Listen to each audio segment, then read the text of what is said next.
Welcome to J is for Justice podcast. If live breaking news and following true crime is your thing, then please consider subscribing to my channel. And if you like what you see in my videos, please consider giving them a thumbs up.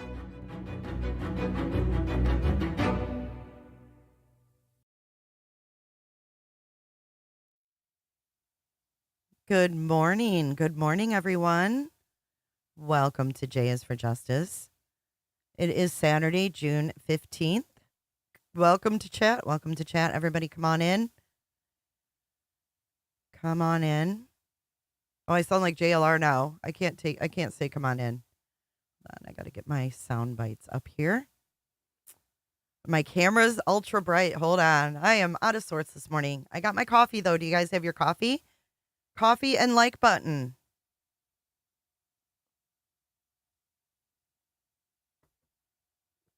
Coffee and like button.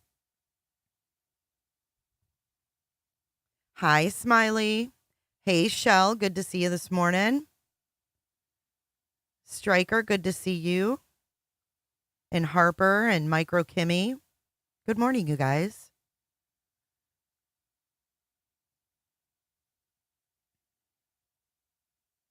So we have SF Investigates. We're going to watch him on Websleuths, but before we begin, wake up.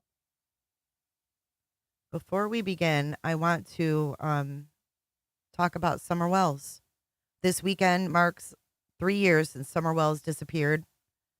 And I have a couple short videos I want to play before we get into the video with SF Investigates on Websleuths. Kick-ass coffee, Steve H. I need to try me some of that.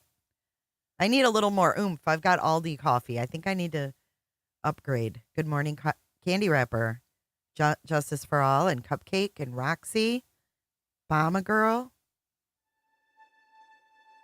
When I see the picture of Summer Wells, I see my daughter. And I can tell you that if my daughter was missing, I would sure hope that somebody was looking for her every day. My name is Josh Melton. I'm the Assistant Director of the Criminal Investigation Division for the Tennessee Bureau of Investigations. We don't have the evidence in this case to know for sure whether or not Summer was abducted or whether or not she walked away from her home and became lost. It's really important to us to not focus all of our efforts on just one of those two. Many people have speculated what they think has happened in this case. The difficult part of the speculation is that if we as investigators speculate and focus our efforts in one direction, we're making a huge mistake. We have to make sure that we're being completely comprehensive as we investigate. We continue to focus on ground search efforts. We continue to focus on interviews of those who may have information about vehicles that have traveled through the area, or technology that could have been used that may give us an investigative lead. All stones are being turned over. We have some of our most talented agents assigned to this case. We have brought in subject matter experts within TBI from across the state to assist in this investigation. We have thrown everything that we know to throw at this case, and we haven't had the answers that we need yet. We know we'll get them, but we don't have them today. Children are our top priority at TBI. They are the most vulnerable population that we have. They're our most precious things in our world. Our commitment to the public is that we're not going to allow this case to sit on a shelf. We are committed to bringing Summer home, and we will keep working on this case until she is home.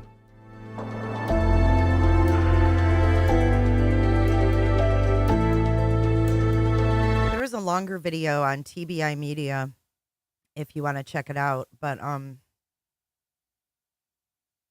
he says that it's not a cold case, that they have went through, I think, 6,500 tips in this case.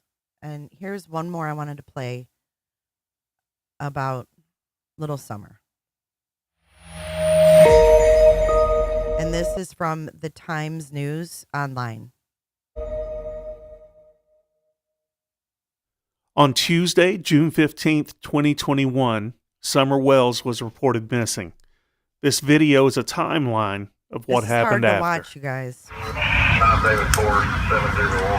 Mount David 4701, West David. Yeah, up our song. Mount David 4701. Everywhere these back roads up here, they just figured it'd be better to make the command post here and then, like I said, shuttle them all one way, and then if I have to, he'll come back and get more. Yeah.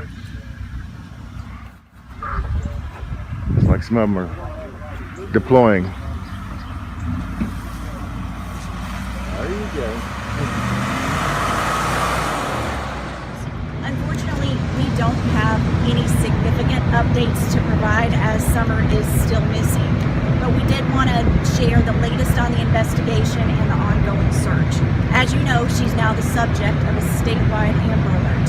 She was last seen outside of her home in the 100 block of Ben Hill Road, which is located in the Beach Creek community of Hawkins County. A family member reported her missing to the Hawkins County Sheriff's Office at approximately 6:30 Tuesday evening. At the time she went missing, Summer was reportedly wearing a gray pants and a pink shirt. She is believed to be barefoot. We had hoped to have good news to share with you by now, but unfortunately not. The search for 5-year-old Summer Wells remains ongoing. Today, teams continue to search the area around Ben Hill Road, and officers and agents continue to follow up on any leads that come in. Many have asked how they can assist with the search. At this time, we are not asking for volunteers to assist. What we are asking is for residents to continue to share photos of Summer and information from credible sources.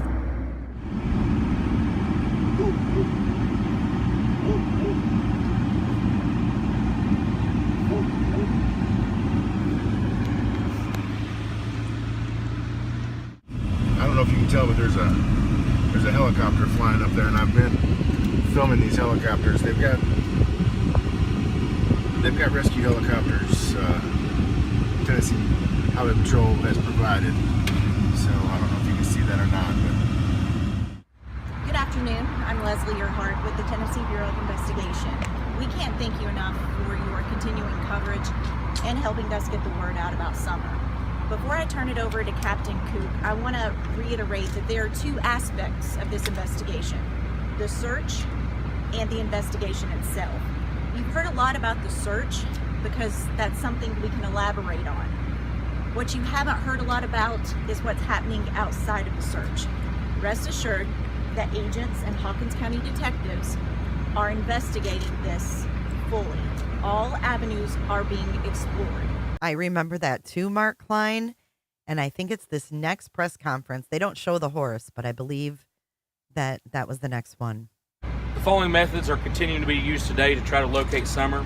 Ground crews comprised of over 100 trained professionals. Aerial and aviation being completed by helicopter and fixed-wing aircraft.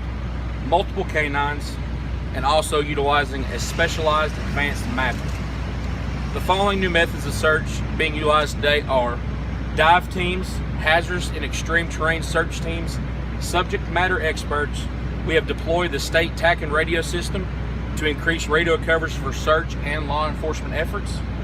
USAR, the urban search and rescue teams, and also have deployed state and federal resources.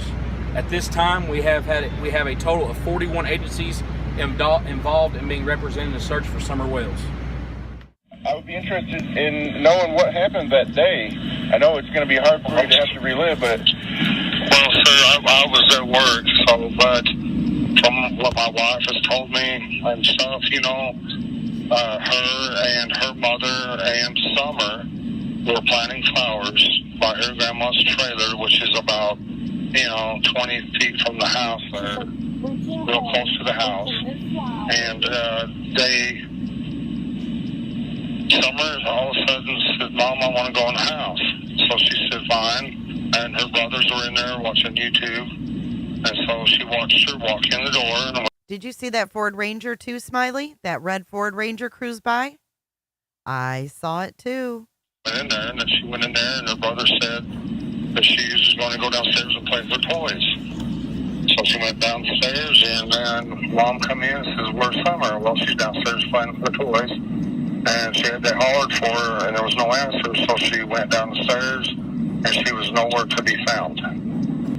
I said, hang up for me and call 911 right now. And I was at work, and I called 911, threw all my tools that I could in the vehicle, and from Jonesboro, I come out. I made it out here before anybody because I was freaking out, I made it here before anybody, even though I was at work, because I was freaking out. But Chris Proudfoot didn't make that mistake, did he? He showed up much later.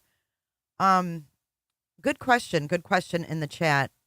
Today is the 3-year mark that Summer Wells went missing. That's why everybody's talking about it.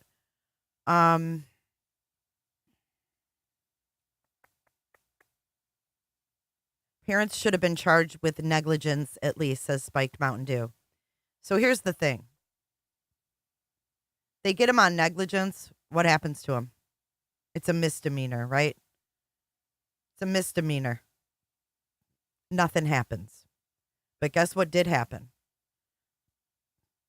They forced the hands of these 2 people to sign over the rights of those 3 boys. Because they didn't have the evidence to what they did with Summer. So I feel like they did what they could to protect the 3 boys. That's just my opinion. But Don definitely, Don and Candace signed off rights. Those boys will never be in their care again. So the whole time they were telling us they were doing things to get their boys back, they knew they weren't getting them back. Because they had already signed over rights. We just didn't know that. Because remember when Don was in jail and Ronnie Lawson said they have attorneys? I think that what they worked on with them, because they couldn't get them to talk about where Summer was, and there was no evidence to lead them to where Summer was, that they did what they could and pushed their hand and said, look, we're going to charge you with X, Y, and Z if you don't sign over these rights. Something like that. They need to find Summer. That's why they didn't bother with neglect and things like that. I think that that's how they got them to sign over the rights to the boys. And when I got And let's just say, this is not the first time that Candace has signed over her rights of her children. That right, exactly, Smiley. When they find Summer, then they can be charged once they figure out what happened to her.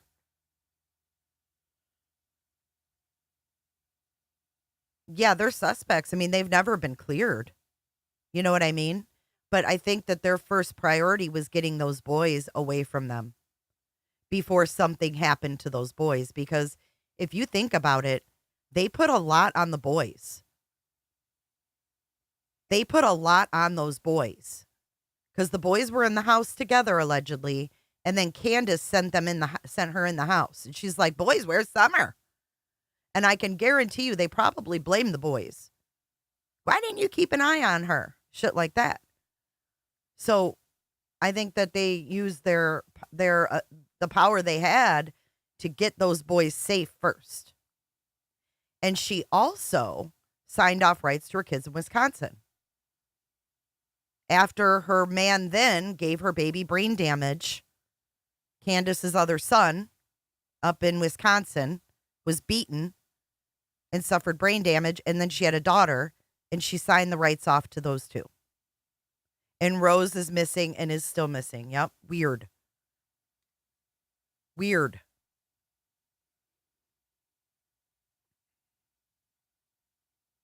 Do you think that maybe one of the boys knows something and will tell when they're grown? I don't know. I don't think they know anything. I think they were probably playing video games and something happened and they're really clueless. I just don't know why little Summer at 5 years old would walk in. Her brothers are in a living room and she would choose to go down in that dungeon by herself to play. And then she disappears barefoot. And someone said, why are all these people going missing barefoot? Because something happens in the home. They don't have shoes on. And they take them out of the home and they forget, oh, yeah, he's supposed to be wearing shoes because he took off, right? I mean, do you think Summer Wells walked down to the end of her driveway with no shoes? Yeah, only the two girls. Rose, Candace's sister, is missing, and Summer Wells, Candace's daughter. I drove to the bottom property, and I realized that all my neighbors and stuff were combing the woods looking for her, and I realized right then and there that she was not there. I knew right then and there that she was gone. But this was like at 5:30 in the evening, you know, which makes me think, you know, someone was laying in wait. I've heard somebody say that these people track kids down on Facebook and find them, and, you know, I've heard that story. I mean, I don't know, but all I know is she's definitely not anywhere around there. I think somebody's abducted her and took her out of the area. But, you know, we don't associate with all them people. We try to associate with church people and stuff like that, you know. And Since we last spoke, have there been any new developments or any changes in no, not at all. And I saw where Friday night after sundown they called everybody back. Yeah, there was some sort of tip or something, and we seen, you know, blue lights up and down Beach Creek, and the helicopter flew till like 4 in the morning, looking around, you know. So we was up till 4 in the morning, being hopeful that they, you know, find something, but there's nothing. Yeah. My personal opinion is it's maybe some human trafficking ring seen her on Facebook and tracked her down, like some kind of, you know, that somebody is taking her out of the area, and I don't know whether a human trafficking ring or what or who, but I mean, I knew from the first day she wasn't in the area. I mean, and I wouldn't even ask you about this, but it's already out there now, and yeah, that's why I felt, you know, now's the time to maybe broach the subject, because if you don't address it, it's just going to get worse. Speculation is just going to get worse. I guess there was like there was a accusation. Well, thank you, Frankie H., for being a member for 9 whole months. You could have created a whole human. Thank you. And thank you for gifting a membership, and welcome, Judy D. My wife was trying to make me jealous so I'd come back, and it worked very well. So, yeah, I come across the country as fast as that little truck would go. I was glad to get back to Tennessee anyway. I mean, there's a lot of stuff that happened out there. I was attacked in so many ways, you know, like Satan himself was attacking me. And perpetual when victim. I asked the sheriff about all this stuff, he said it was not relevant to the investigation. But now that you know it's all coming out, I wanted you to be able to clear the air. Well, here's another sticky one. A situation with your oldest son. In his previous criminal history. And he's an RSO. His conviction as a sexual offender against children. That's that's a pretty big red flag, and I asked you about that the first time we spoke. You said that you talked to him and that he was in Utah when this all happened. No, they was in Arkansas. Oh, he was in Arkansas when this all happened. Yes, sir, and he done time in Arkansas State Prison. TBI agents and Hawkins County detectives working alongside the FBI continue to work around the clock to determine what happened to Summer Wells. In order to preserve the integrity of the investigation, we can't discuss everything we're doing and have done to find Summer. Here's what we can tell you. Numerous residents and individuals associated with the family have been interviewed. Surveillance video and photos have been reviewed, as well as other potential digital evidence. We're still working to identify everyone in the area on the afternoon that Summer went missing. One of you asked us in a previous briefing the standard amount of time it takes for a case like this to be resolved. While every case is different, this one is definitely outside of the norm. From the day we scale back, yes, if some search, if the sheriff's department or somebody needed a search performed, that would be done through our agency due to it being our primary coverage area. But these additional agencies wanting to come back in, with it still being an active investigation, with it all being private land over there, with it being, there's no public land, it's all private. With those things being done, we felt as an agency that it would be better for any other searchers that want to come in and search agency-wise, not private, this is strictly like equal searches that come in and all that. Yeah. Those to go through the sheriff's department. Okay. All right. And that's all that was because it still seems the interpretation was that I was still in instant command status of search operations for the case. Okay. And that's true and untrue at the same time. It's kind of fine lines where we're not actively over there as we were the first 13 days. That I guess that's the title of instant commander's kind of out. Other than if something were to come up, it would go through me. I would orchestrate that to be performed. As I mentioned, we can't speak to specifics, but we will take a few questions. A few months ago, you guys said that the parents were not cooperating anymore. Has there been any change in that, especially as Don Wells is incarcerated here in this facility? We're not going to characterize cooperation at this time. Honestly, doing so does nothing but create more speculation, and it doesn't benefit the investigation with increase. Is there still a reward being offered if any information that was ever found? Well, I can tell you that law enforcement did not coordinate that reward, so you would need to reach out to the Churchill Rescue Squad for information. That turned out to be a whole shit show. The sheriff mentioned how many hours we put into this investigation and how much time has been spent exploring every possibility, walk-off, abduction, other foul means. And I think that's 1 year in, and we got the same thing this year, didn't we? We're exploring all options. I feel like they need to just find her. the thing to keep in mind is it's still really wide open as to the what. We try to stay away from developing theories and just follow facts.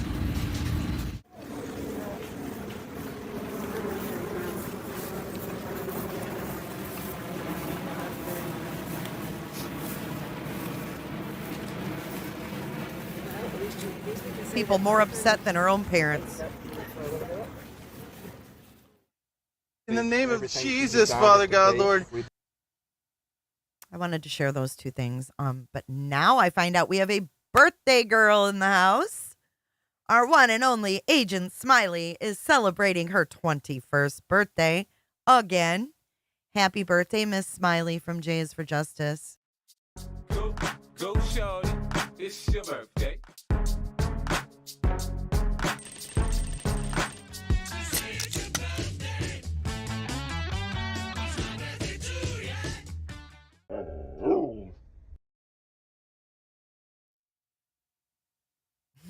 Happy birthday, girl. I hope you have the best day ever.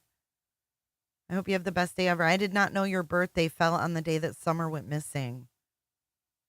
How crazy is that? Micro Kimmy's 17th birthday to Max. Micro Kimmy's son, Max. Happy 17th to Max. This is for you, Max. Go, shorty. It's your birthday.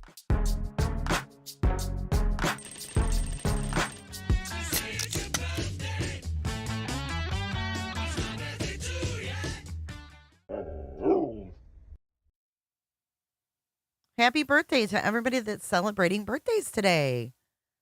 Thank you for sharing that it's your birthday. All right, let's get into this video. This is Steve Fisher. This is SF Investigates. He works with PI Chloe. They're on the same team. He's a private investigator and also a search and rescue person. He joined Trish on Websleuths last night. Super interesting. We're going to listen to this morning. I'm going to speed it up, see how that is. Thanks for joining, and make sure you hit the like button, guys. Hey everyone, welcome to Websleuths YouTube Live. My name is Trisha Griffith. I'm not trying to talk softly like this for any weird reason. It's because I'm getting over laryngitis. So if it sounds weird, I am weird, but it's a medical issue this time at least. And with us today, of course, is Insightful One, our executive producer, and we're bringing back one of our favorite guests, Steve Fisher. He goes by SF Investigates, SF_investigates on Twitter. And Steve, thank you so much for joining us tonight. I really appreciate it. Thank you for having me. You're licensed in like 5 states as a private investigator. Why don't you tell us a little bit about your background first? Yeah, so I'm licensed in California, Arizona, Florida, Tennessee, and Alabama, and I've got a couple new states coming on. And then I'm also in search and rescue and on a couple law enforcement search and rescue teams and a couple private teams. And you know, I only work missing person cases. And it keeps you quite busy, correct? Yeah, it does. Yeah, unfortunately, but it's nice to be able to help some of these families, because if they get thrown into these situations, they never think they'd be involved in it, and they have no idea what to do. Well, exactly. And we've talked about this before. In a missing persons case or a murder case, you're going along in your normal life, and then boom, you are not only thrown in the spotlight, which is bad enough, but you have social media, which is a whole new animal, and it can be a monster that can eat you alive. And there's no book, there's no sheet that you can grab that tells you how to act. So I'm glad to see that you are helping families. Happy birthday, who are, Texas. in addition to going through a nightmare of whatever it is, a missing persons or a murder investigation. Right. And then they don't even know where to start to look for. I mean, like, what do you Google to find a missing person? I mean, thankfully there's some of these big advocacy groups, big legitimate ones that are really prominent, and they are able to find them. But and then you got the dynamics of some of the family members, they don't all agree on the way to go about doing it. And I was involved in a case that ended yesterday. We found the girl yesterday, but they had very different opinions on how things should be done. And he said he just found a girl yesterday. Crazy. And whether there should be social media or not be social media, or so it's tough for these families. It is. And like you said, you have them arguing, and then I'll take it a step further. Sometimes they take to Facebook and they bring their personal arguments there, and they'll take and get their YouTube channel, and it becomes something that creates a rift for the rest of their lives. Right. I fully believe, Steve, that maybe in 50 to 75 years, people are going to look back at this time and go, God, Lord, that was the Wild West back then. There were no controls. I think at some point we're going to get this under control. One little thing I want to say, because I have to yap. You can't shut me up. Sometimes you can, but not tonight. I fully believe that one way to stop the rumors and to stop the baloney is to make people use their real name when they post this crap. What a grand idea. What do you guys think of that? She's saying one way to keep that rumor mill down when there's missing people and active investigations is to change it to where your real name is used. Is that even possible? I mean, how would you even implement something like that? Because I don't think you could. I mean, they would have to revamp social media platforms, and I just don't think that's going to happen. I mean, I think that would work, but how do you do that? You know what I mean? Use their real name. That's one way to stop all of this baloney. And let's talk about Sebastian Rogers. Real briefly, I'm going to put up his poster here. He went missing on a Sunday night, Monday morning. I think was it February 22nd? Last seen publicly at a restaurant on that Sunday. And then he literally vanished. According to his mother was the only one home. Her husband, Sebastian's stepfather, Chris Proudfoot, the police have said that he was hours away at work. His father, Seth Rogers, was at work at a jail. He's on closed circuit television. The only one that was with him was his mother, Katie Proudfoot. There isn't any witness that I'm aware of that can put Sebastian at his home after going to the restaurant. And that doesn't mean anything. I'm just saying this is what we have to work on. According to his mother, Katie Proudfoot, he went out without his shoes. And there we have it. That's it. That's what we have. But Steve, tell us whatever you can about Sebastian's case. Well, first, I want to make clear that I'm not officially involved in the case, but being in this industry, it certainly have learned a lot more about it. I have had several conversations with Chris, but I'm not, in the case officially. So he's had several conversations with Chris. And here we thought Chris wouldn't talk to men. He's had several conversations with Chris. And he doesn't necessarily say they didn't go well. This is really interesting. It's the strangest case I've ever seen in missing persons. It's totally gotten away from Sebastian. The talk is not about him anymore. There was a core group of people that were keeping it about Sebastian, and were, on the ground doing things. Well, I just want to say, back on to the topic of using your real name. I mean, we don't even protect children on social media. I don't think there's going to be a movement to protect grown adults. I don't see that happening. But for the majority, this is about the infighting and the rumors and accusations, and it's just totally now cease and desist letters. We're going to talk all about that. Yeah. And again, that's one of the reasons I wanted to have you on, because in Insightful One, if you could please put Steve's Twitter in chat throughout the evening, I would appreciate it. If you do go to Twitter, it's SF_investigates. So it's SF_investigates on X. If you want to follow Steve. And Elon, it's Twitter. I refuse to call it that. That makes me mad. She said Elon, it's Twitter. Yeah. That's one of the many reasons I wanted you to come on tonight to talk about Sebastian's case. We're calling it the Daily Drama Report, the DDR, because that's true. I've never seen anything like this. True. Closest I've seen is Summer Wells, but this is a lot worse. This is a lot worse than Summer Wells. Yep. But let's talk about that. Let's kind of jump forward. I heard about the cease and desist, and I did a live stream where I got very upset because in all of my time doing this, Steve, I've never heard of a parent demanding that people quit talking about this is their good right missing here, guys. child.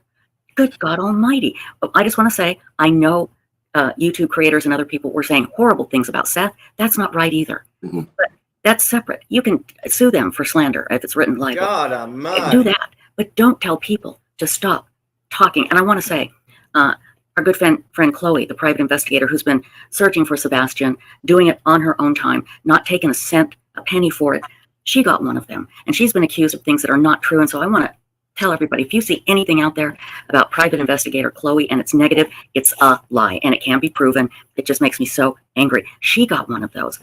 Talk about the cease and desist letter. Okay, so they're talking about PI Chloe, who was boots on the ground. I believe she's still doing her own thing. She's a licensed PI. They work kind of together, her and Steve Fisher. And Chloe has a very good reputation. And they also are close with Trevor Lee as well, just to give you some background. Hello, Jess N. Good morning, my dear. Good morning. That audio, I don't believe is real. So we're not going to talk about that. I was sent the videos and there's no audio in them. So I'm going to tell you. I'm not entertaining this MMO chick. Not doing it. Well, so Chloe got the cease and desist.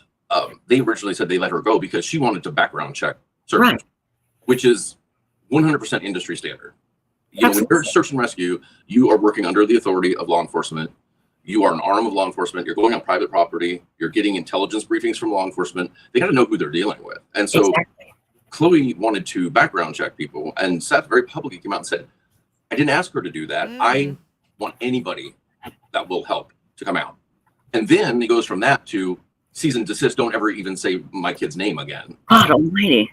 That's just a complete 180. Like, I don't see how you get from one to the other. So it just shows that there's something else going on. But what really bugs me about the cease and desist letters, and Chloe's the only person that I know personally that got one. I know other people got them. I don't know them. You know, I do know Chloe. Is that this lawyer signed under her bar card, signed these letters that did not cite any legal authority whatsoever in them of what the allegations were, what they had said. They need to stop under what, you know, she didn't cite any law. It was just stop.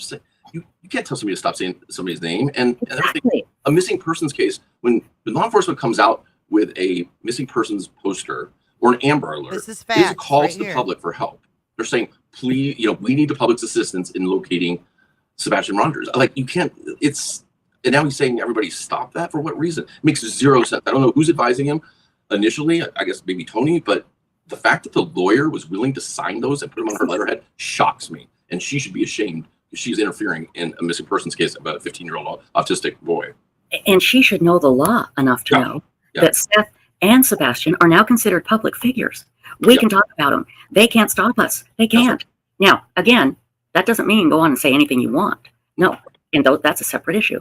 But for this lawyer to send out this, knowing that, no, I mean, she's a lawyer. Yeah. It makes no sense to me. And the I thing she was demanding, like, she demanded even more from Chloe than the YouTubers. I'm not going to say what because that's Chloe's. But Ooh, on what? Did you hear that? Hers was more detailed than the YouTubers. So what does Chloe know? What did Chloe find out? Seth didn't want any fucking background checks. Excuse my language. He didn't want any background checks. And hers had more detail in it. Preach it, Steve. But for this lawyer. Thank you, Bama, for sharing that link. I didn't see it because no one can put links in the chat but mods, but I did get it, and thank you so much. To send out this, knowing that, no, I mean, she's a lawyer. Yeah. It makes no sense to me. And the thing she was demanding, like, she demanded even more from Chloe than the YouTubers. I'm not going to say what because she demanded more from Chloe, it said. So the YouTubers cease and desist did not really even state what they needed to change. It just said, don't talk about me or my son. Well, you just heard that they're public figures. So they're going to explain. This lawyer straight up signed her name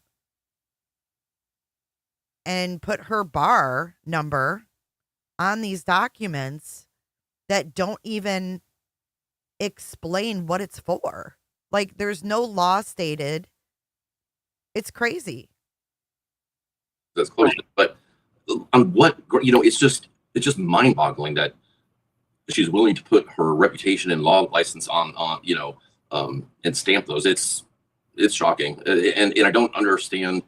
It's not because they really want people to study. It has to do with control. I feel it's Seth feeling like he's losing control of the narrative, not getting invited on these shows because he's quite frankly turned it into a circus, and he's upset about that. You know. Exactly. Insightful one. Can you tell us who Tony is? People are asking in chat. He was the spokesperson for Caleb Harris. Can you just give us just a little teeny, his last name, Tony? Mathis. Right. I don't know why she didn't want to say his last name. I think she knows his last name, but she said was with Caleb Harris. Yes, and he was right, but when you sign your name as a lawyer, your bar is included in that. That's your license. You're putting your license on that dotted line. a friend of Caleb Harris's father, Randy. So he was doing PR or spokesperson for Caleb's family, and then now he's helping quote Sebastian's family. And I also was told he was helping in the Harley Morris case. And that's about it. And I have heard Tony on other live streams. She says that's about it. Talking about why they sent out these cease and desist. And I'm like, okay, Tony, you're able to get up in the morning, you drive a car, you know, you talk to people, you dial phone numbers. How could you even think that this was the right thing to do? Yeah, it's insane. Like, if he thinks there is 0.0% chance that law enforcement will deal with him or brief them on anything after that, after those. Did you hear him? He said there's a 0% chance that law enforcement is going to deal with him or give him any information. And Tony wants us to believe that they're talking regularly with LE. Carolyn. I didn't even really, I mean, I don't have it in front of me, but I don't remember seeing one either. If they don't need a crane, what good is Tony, says Mark. Look at SF. He's like, it's insane. And if he thinks 0.0% that they're going to talk to him, he's got another thing coming. chance that law enforcement will deal with them or brief them on anything after that. After those, they weren't before. They are not now. I can tell you that. They're just. I mean, that was the dumbest thing I've ever seen. Me too. He said that was the dumbest thing I've ever seen in any case. The dumbest. Seth, the professionals are saying your choices are dumb. That after those, they weren't before. They are not now. I can tell you that. They're just. I mean, that was the dumbest thing I've ever seen. Me too. And I do want to say a lot of people are saying that Tony was fired by Caleb Harris's family. Tony put out a statement, and I'm paraphrasing, saying no, they just decided to part ways because Seth needed his help more at the moment than Caleb's family. So let's. Yeah, his exact word, I think, was Seth needs more of me right now. Let's put that out there. The Caleb Harris's family has not come out and said they have fired Tony. So let's just stop that rumor right there. Okay, let's go back to the very beginning, Steve. One thing that I found very shocking, excuse me, is when I first heard Chris and Katie Proudfoot on a live stream talking about the case. Chris Proudfoot so glibly and gleefully talked about hitting Sebastian with a belt. It was just one time, and it was over the pants. When I heard that, I became infuriated. Over the pants, on the buttocks.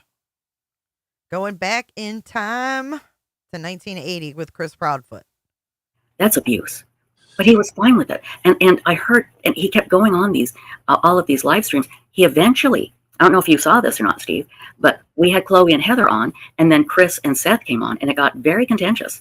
Yeah. And but I was shocked to see what Chris Proudfoot was doing. Now, that is Sebastian's stepfather.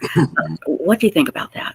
Well, I'll tell you, I had a conversation with Chris about this, and I am not endorsing it at all. But I think him and Katie hit a point where you can only be accused literally of murdering your kid so many times before you just kind of unleash. And I agree. And I don't. Law enforcement has indicated there's nothing. So I get that part of it. And what Chris and I talked about was, quite frankly. And I'm not saying I agree with it at all, but he was very honest about it. And he said that happened one time like that. And we talked about, like, when I was in school, they used to have the paddles, I mean, that is true. I'm not defending Chris Proudfoot, but I remember in 4th grade, boys getting the paddle. I never saw a girl get the paddle in school, but we had a paddle hanging by the door in our 4th grade classroom. And boys would get taken out in the hallway when they were bad. And the teacher had a fucking chair in the hallway, and they would put this kid over their knee and literally give them the paddle. And parents would sign in the beginning of the year if they had permission to do that. And some parents said yes. Some parents said yes. So we have stories of Seth hitting his kid that has fluid on the brain over the head. We have 3 instances that we've heard of, allegedly. And then we have Chris Proudfoot giving wax on the buttocks over the clothes, 1980s style. Miss Vu, I'm so sorry. That is so humiliating. See, I don't like that. They took the kids out in the hallway, at least. There's no update on the body found in Tennessee, no. And it's the weekend. I wouldn't expect one.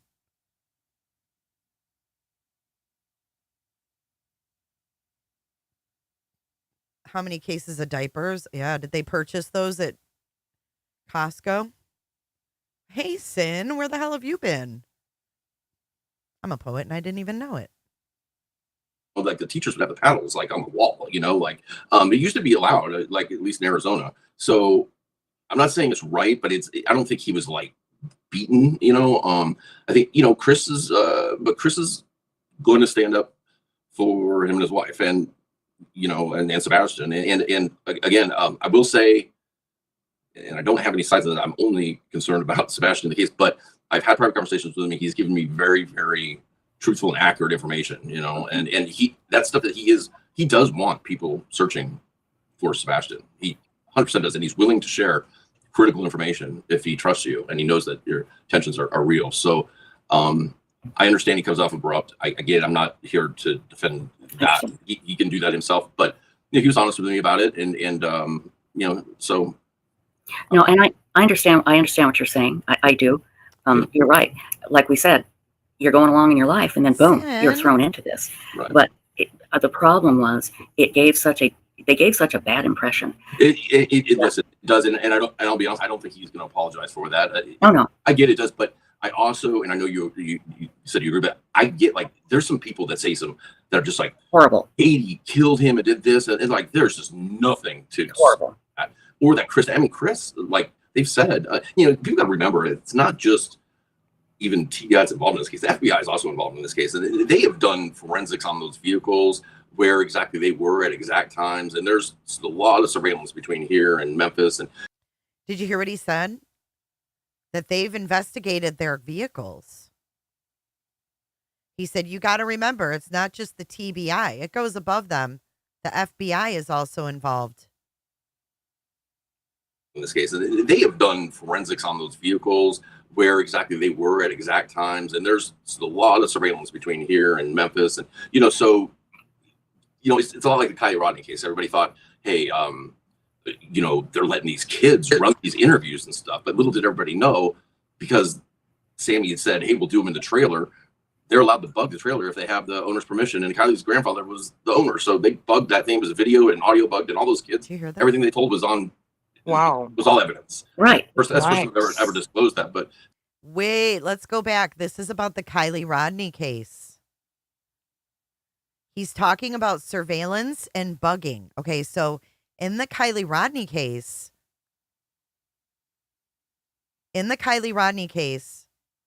they didn't know what happened to her, right? And then they found her car in the water, pulled it out. She was inside it. He was helping on this case.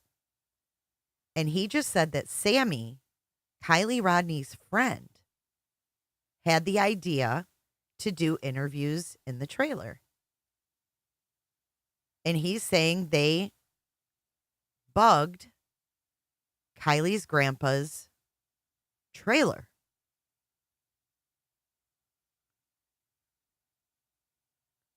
So I think he's throwing a hint that they could have bugged Proudfoot. Let's listen to this again. I'm going to slow it down to regular speed. In this case, they have done forensics on those vehicles, where exactly they were at exact times, and there's a lot of surveillance between here and Memphis. And, you know, so, you know, it's a lot like the Kylie Rodney case. Everybody thought, hey, you know, they're letting these kids run these interviews and stuff. But little did everybody know, because Sammy had said, hey, we'll do them in the trailer. They're allowed to bug the trailer if they have the owner's permission. And Kylie's grandfather was the owner. So remember, they interviewed the kids, and we were like, why are they giving Sammy the lead here? Why is she acting like she's running the show? Well, they let her because it played right into their hands. So they said, okay, Sammy, you can do it. And then they listened. So they bugged that thing. It was a video and audio bugged, and all those kids, everything they told was on. Wow. Was all evidence. Right. Because remember, Sammy was like, you can talk to us privately. No parents. The parents won't be around. You can tell us what you want. It's safe. And we were like, what? It was a tactic. Ever disclosed that, but since the case is wrapped up, I don't mind it. But I mean, so they're actually a little smarter than people give them credit for. What they were doing was listening to real conversations that they thought were private, the kids thought were private, and they got a lot of good intelligence out of that. You know? Good. Right. So I think you got to believe them when they say, and they're not, I think, listen, you guys have been around this business as long as anybody. They're not, law enforcement's not acting like they're not a suspect, but they kind of are. You know, they're acting like there's no suspects, you know. But they've come out and said that Chris and Katie and Seth have cooperated 100%. Right. And I want to stress there's nothing to suggest Right. that any of them have done anything wrong. Yeah. And nobody is apologizing for anybody. Yeah. What we're trying to do is present. Well, I think that also, if you take into consideration that law enforcement can pretend, they can pretend that they don't think they're suspects to make them comfortable, to keep them talking. The truth of what is going on. Okay. Yeah. I told Chris Proudfoot to his face, I thought that was abusive what he did to Yeah. Sebastian. That doesn't mean he had anything to do with the disappearance. Law enforcement has not even hinted that Seth and Chris and Katie have had anything to do with this. It just seems like the kid vanished, and it's so frustrating. But there is, like you said, there's all this stupid drama going around out there that is causing the problems. And Seth is making it worse with that damn cease and desist. And Tony said there's going to be more coming. Yeah. Bring it on. I mean, I know agree. it's I'll gonna be happen. happy to DM them my address. Exactly. But let's keep in mind, this all started where this really meltdown really began was with Seth getting rid of Chloe and Trevor. That's where it really accelerated the downfall. That's what started it. Exactly. That was just such a bad idea. I mean, the two people that he truly needed, not that he needed, two people that Sebastian truly needed that were involved in this case, he cut loose because I don't know, because of Tony. Yeah, who exactly. is a art salesman. Exactly. And again, I want to stress anybody out there that says, "Oh, Chloe leaked a phone call." No, she didn't. No, she didn't. Oh, she's about to set the record straight on the leaked phone call. Chloe didn't leak information about Katie Proudfoot's mother. That was already out there a long time before Chloe even mentioned anything about paperwork with information. So quit blaming Chloe because she didn't do it. Yeah. Okay. And I've heard Seth say some awful things about her. Yeah, and I think that comes down to a jealousy thing. I really do. I think that people out there understand that Chloe is, first of all, very, very talented investigator and search and rescue, and she's not going to back down to him. And I think that makes him mad and makes him jealous, and he wants the spotlight on him. The spotlight, Chloe intentionally does not put the spotlight on herself because she wants it on the victim. She wants it on Sebastian. Yes, exactly. And but Seth wants it all on him. And he wants to be running the show. And yes, running the show. He called it, "This is my show." He doesn't just want to run the show. He wants to be the show. And you guys can listen to this on Websleuths. It's a great channel, factual. Love Trish, tons of respect. Over here, I call her the queen of true crime because she truly is. And you can tell he's like, people are making money on these live streams and stuff. Well, you're the one going. You were going on them every single night, like up to 2 or 3, 4 in the morning. Exactly. And you know what? And guess what? When Nancy Grace talks about Sebastian, she makes money. This is what people do for a living. They talk about true crime. They talk about what's in the news. Thank you. Trish, say it again for those in the back. One going. You were going on them every single night, like up to 2 or 3, 4 in the morning. Exactly. And you know what? And guess what? When Nancy Grace talks about Sebastian, she makes money. This is what people do for a living. They talk about true crime. They talk about what's in the news. Right. A lot of people in chat are asking, and I'm curious as well. Steve, what do you think happened to Sebastian? So I do a lot of autistic search and rescue stuff, and I have 2 certifications in it. 50% of autistic children will run away once before their 17th birthday. They become overstimulated. We even heard from his teachers, I believe, in the last few weeks that he was seeking out like enclosed spaces. When autistic kids would get overstimulated, unfortunately they often seek out water. But he was going into closed places. I don't know if they're 100% true, but there's been stories that he may have been hiding under vehicles in the neighborhood. Mm-hmm. And I think what happened was, something was wearing on him, and I think he became overstimulated, and I think he walked off. And and they stem, which is the movements and stuff. And so I think he walked off, and that now it's much thicker now than it was, but still, it's really easy to get caught up in that brush and in those trees. It is so thick. When I was there for the Riley Strain case a couple weeks ago, I went out there one morning and I was shocked. I mean, how come? It is so thick. I mean, and Really? I know it wasn't as thick when Sebastian went missing, but what these searchers like Chloe and her team are up against is brutal. I mean, it's hard. I mean, it is. I flew a drone over the top of it, and in fact, I put it on Twitter. You cannot see. It's a total canopy. You can very rarely get glimpses of the ground. So, it's really easy. Well, you guys remember that during the Danilo case, it was the same thing. When we were watching those helicopters above those trees, it was a total canopy. Look, in search and rescue, listen, we miss people because we hasty search, and which means we're looking for a live person. So we're covering area quickly and with about a 40% detection rate. But what we're banking on is the person's alive, and they'll maybe notice us. In other words, we're not grid searching. And if you go to that grid search, it's way more intensive and time intensive, and so it's really easy to miss somebody. Look at like Danielle Owens in Tennessee. I don't know if you remember that one. She was in a cornfield. It took, it had been drone searched, and there she was, just a couple hundred yards away from the house. And the guy in Iowa, the trucker. You're going to hear him though, and B. This is so confusing because you're going to hear him confirm a scent, which is so bizarre.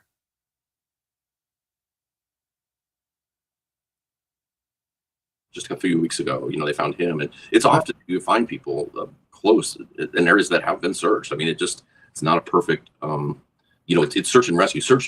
And he's right. SAR/R, which is search and rescue recovery, is a more time intensive. That's when you're looking for remains. So we had a case down here in Florida a few weeks ago, or maybe like a month ago, where a woman went missing. Her boyfriend was the suspect. They searched an area where they found her car, didn't find her. And then a search and rescue team went out the next day or a day or two later, and they found her. So it does happen. And a lot of times they are close and they're missed. But I don't think they have that manpower available right now at county level to dedicate to this. And if they do, I don't think they'll do that till fall to the trees are thinned down. Fall, the leaves fall. Well, in the beginning, when Sebastian went missing, they did bring out a lot of power, didn't they? A lot of search power, right? It was a huge response, and I commend them for that. It was a huge. Well-run search, but it's not all perfect. I guarantee, that is all private land there. And even though the county search teams, they don't have they can't, without warrant, they can't go on those properties, So I guarantee there's pockets that haven't been searched, in especially that area to the north. I know that I put out maps. I thought that was a very likely area. And then he says the area to the north hasn't been searched well. I've talked to Chloe lately, and that's exactly where they were working, not because of my maps, but they felt the same, she felt the same way. Like that, I know, but with her team, even working day after day, like it's hard to get through that stuff. And so you can't cover a lot of ground even in a full day. Right. And it's muggy and hot. And oh my God. And plus, if you have dogs, you can't have them working too hard. Those dogs, yeah. And also, like, listen, most handlers aren't going to let their dogs go. I mean, these are like pricker bushes. These are, this is like nasty stuff. And when it's this thick, now when in the fall it'll be a different story, but when it's this thick, handlers don't want their dogs like, caught up and everything. And so, but then it also becomes, okay, we got to think, it had to be, I don't think he's in a crazy hidden area. I think it's an area that was moderately difficult to get into, but now is really difficult. So, you don't need to be necessarily searching the impossible areas, because I don't think that was his intention. But I think, he could have hit some sort of small well or something that might not be documented, or who knows? It's and I listen. I just want to say to you, I hope I'm wrong. I hope somebody has him. Wouldn't that be great? Oh my God. Yeah, I mean that I would love to be wrong. Trust me. I just think it's been a very long time now, though, with a lot of publicity. And well, I always go back to Elizabeth Smart. Salt Lake City, that's where I was from, and I participated in search. Everybody thought she was dead. Everybody thought Richard Reese killed her. Boom, she shows up with her kidnappers in the middle of Literally state. downtown. I mean, she was literally had been sleeping with those people in downtown for Yeah. months, years. She went to a party. She went to a party. They took her picture, but she had like this veil mask thing on. Nobody recognized her. So anything is possible, and let's hope that something crazy like that happens. And there is, you've got to do the search and rescue because it's an option, but it doesn't mean that you determine that he's deceased. Because listen, I guarantee. I know Sumner County and TBI and everybody's getting a lot of flack too. I guarantee there's a lot of hard investigation going on in those offices, and like they're checking out every lead, but you gotta have search and rescue happening at the same time. So you're covering everything. Just because search and rescue is out there and we're talking about search and rescue doesn't mean that he's deceased. Exactly. And Beth B, absolutely. Old wells can be very dangerous and you may not even know they're out there. That's the thing. And people dig stuff, like people got, like when I was driving around, a lot of those people got trackers and stuff. You never know what they dig holes for to get rid of, maybe garbage, whatever it may be. You could have uncovered, stuff, and now you've had a grass canopy and robe over it or something, and they just have missed him, but I think, listen, those cease and desist letters they can send as many as they want. I don't think you're going to get people like Chloe to quit. So I think there's searchers are still going to be out. I think he's going to be found. It's the people are not quitting and because of Seth. Just not. I guess just the opposite. I think not keeping him informed any longer. Yeah. But law enforcement's being kept informed. They know what's going on. Exactly. Yeah. A question from Kelly J. But why would he leave in the middle of the night? And I want to add without his shoes. It probably has something to do with him and his disability, correct? Yeah, I mean, so autistic people that are on the spectrum have much less sensation to pain, and they also get very tunnel focused on things. If something could have overstimulated him and he was seeking out, a comfort. What worries me is, and I know he's not in there because I know they drained that retention pond, is, when in search and rescue, like 84% of autistic kids that there's missions for will be found in or near water. I mean, it's incredible how they seek out water. And it worries me how that dog, that Max, went to the retention pond and went in the retention He did. That's right. There was a hit there. But they, apparently, from what I understand, they essentially drained that. They did. Yeah. So, but it worries me. I don't know, and I don't, it's something I haven't talked to Chris about, so I'm just speaking generalities. I don't know what his, I've actually heard Seth say that he loves swimming. Right. He loves water. Right. That's worrisome. There's a lot of retention ponds in that area. And so he could have, perceived something incorrectly. I think that there was, from what I understand, and I don't know this for certain, but there was talk of him potentially moving to Seth's place. I've heard from somebody very close to the situation that he loved his teachers and his school. And I think that really stressed him out about potentially not having that. And also, I'm not here to bag on Seth. I think he's made some horrible decisions, but I don't understand what that plan was going to be because Seth works 12-hour shifts. And and he's told us over and over that Sebastian can't take care of himself and he's so dependent, but he was going to leave him for 12-hour shifts. And then I guess Seth would come home and you got to believe he's going to sleep 6 or 8 hours. So that means Sebastian's on his own for 18 hours, 19 hours a day, So I don't, maybe that was stressing him out. It could be. It absolutely could be. Yeah. Wims wants to know, do we know how highly functioning was Sebastian or is Sebastian? I've heard different, like from what I've heard, I hear what Seth says, where he says that, he seems to be pretty dependent, although he's going to leave him. But from Chris, I mean, he seems like, he's not at a 15-year-old level, but he's not at an 8-year-old level. He's in school, he has friends, teachers, you see the videos of him laughing and playing and having fun. He's driving the whatever track backhoe thing or whatever it's called. Right. The Bobcat. So, I mean, this isn't a kid that is completely, dependent. So I think, and in 15, listen, he's at an odd age, I mean, for just for everybody, so there's a lot going on. And then you throw in the autistic factor and the lack of fear and liking cocoon-like places and water stuff to comfort them can be a dangerous situation. And, Exactly. Real quickly, Marcy MS says, I just got here tonight. I'm going to put up a poll and I want to see if you guys think, because I think it's possible still that he walked away. Christy, I'm going to look for your email. Thank you. That's so cool.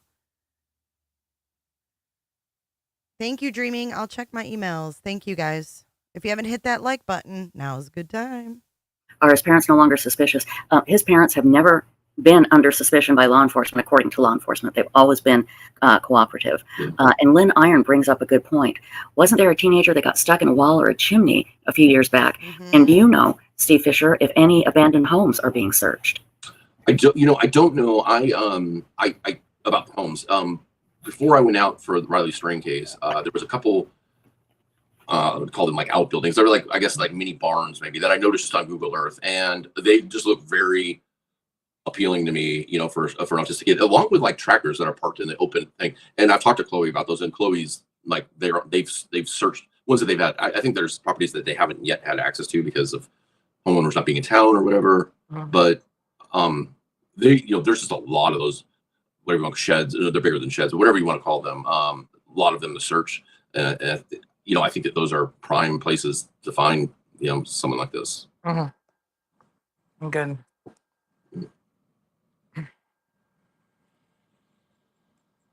She's muted. Is it me or she she pulled muted? a Yeah, I J. think she's muted. Sorry, my dog had a squeaky toy, and it's so obnoxious.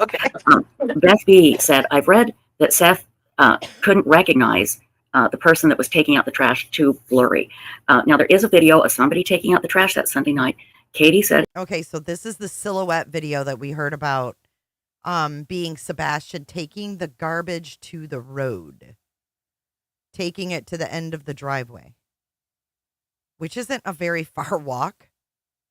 It is Sebastian, but Seth said he couldn't recognize him.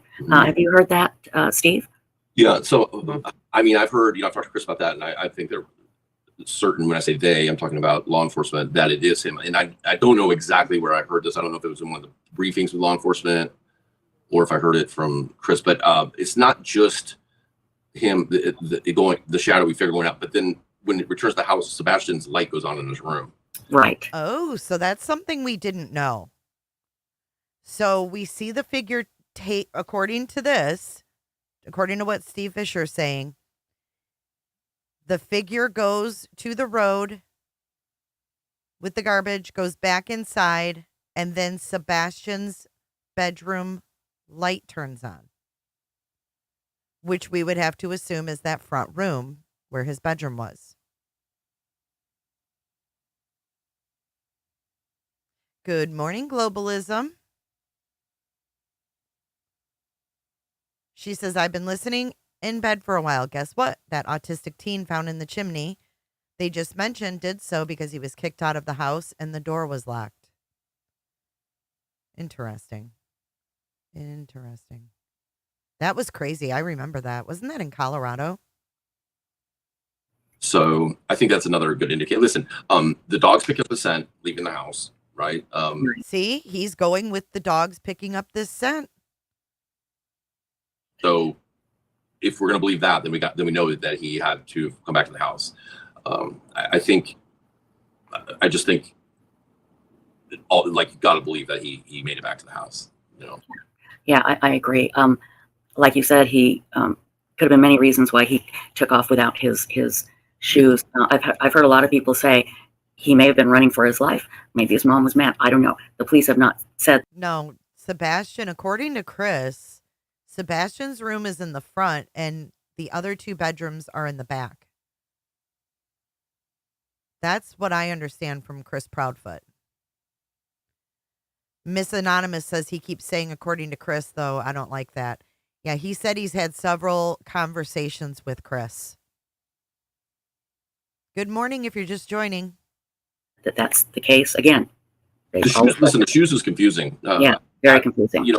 I don't know, but we also don't know, and I don't know if Chris possibly had old work boots or something in the garage that maybe they don't even know aren't accounted for. You know what I mean? Because I don't know if they're even the same size foot. The shoes is confusing. He just mentioned work boots in the garage unaccounted for. Why so specific? Remember there was a boot mark out by the retention pond? He says the shoes is very confusing. And then he mentions work boots in the garage.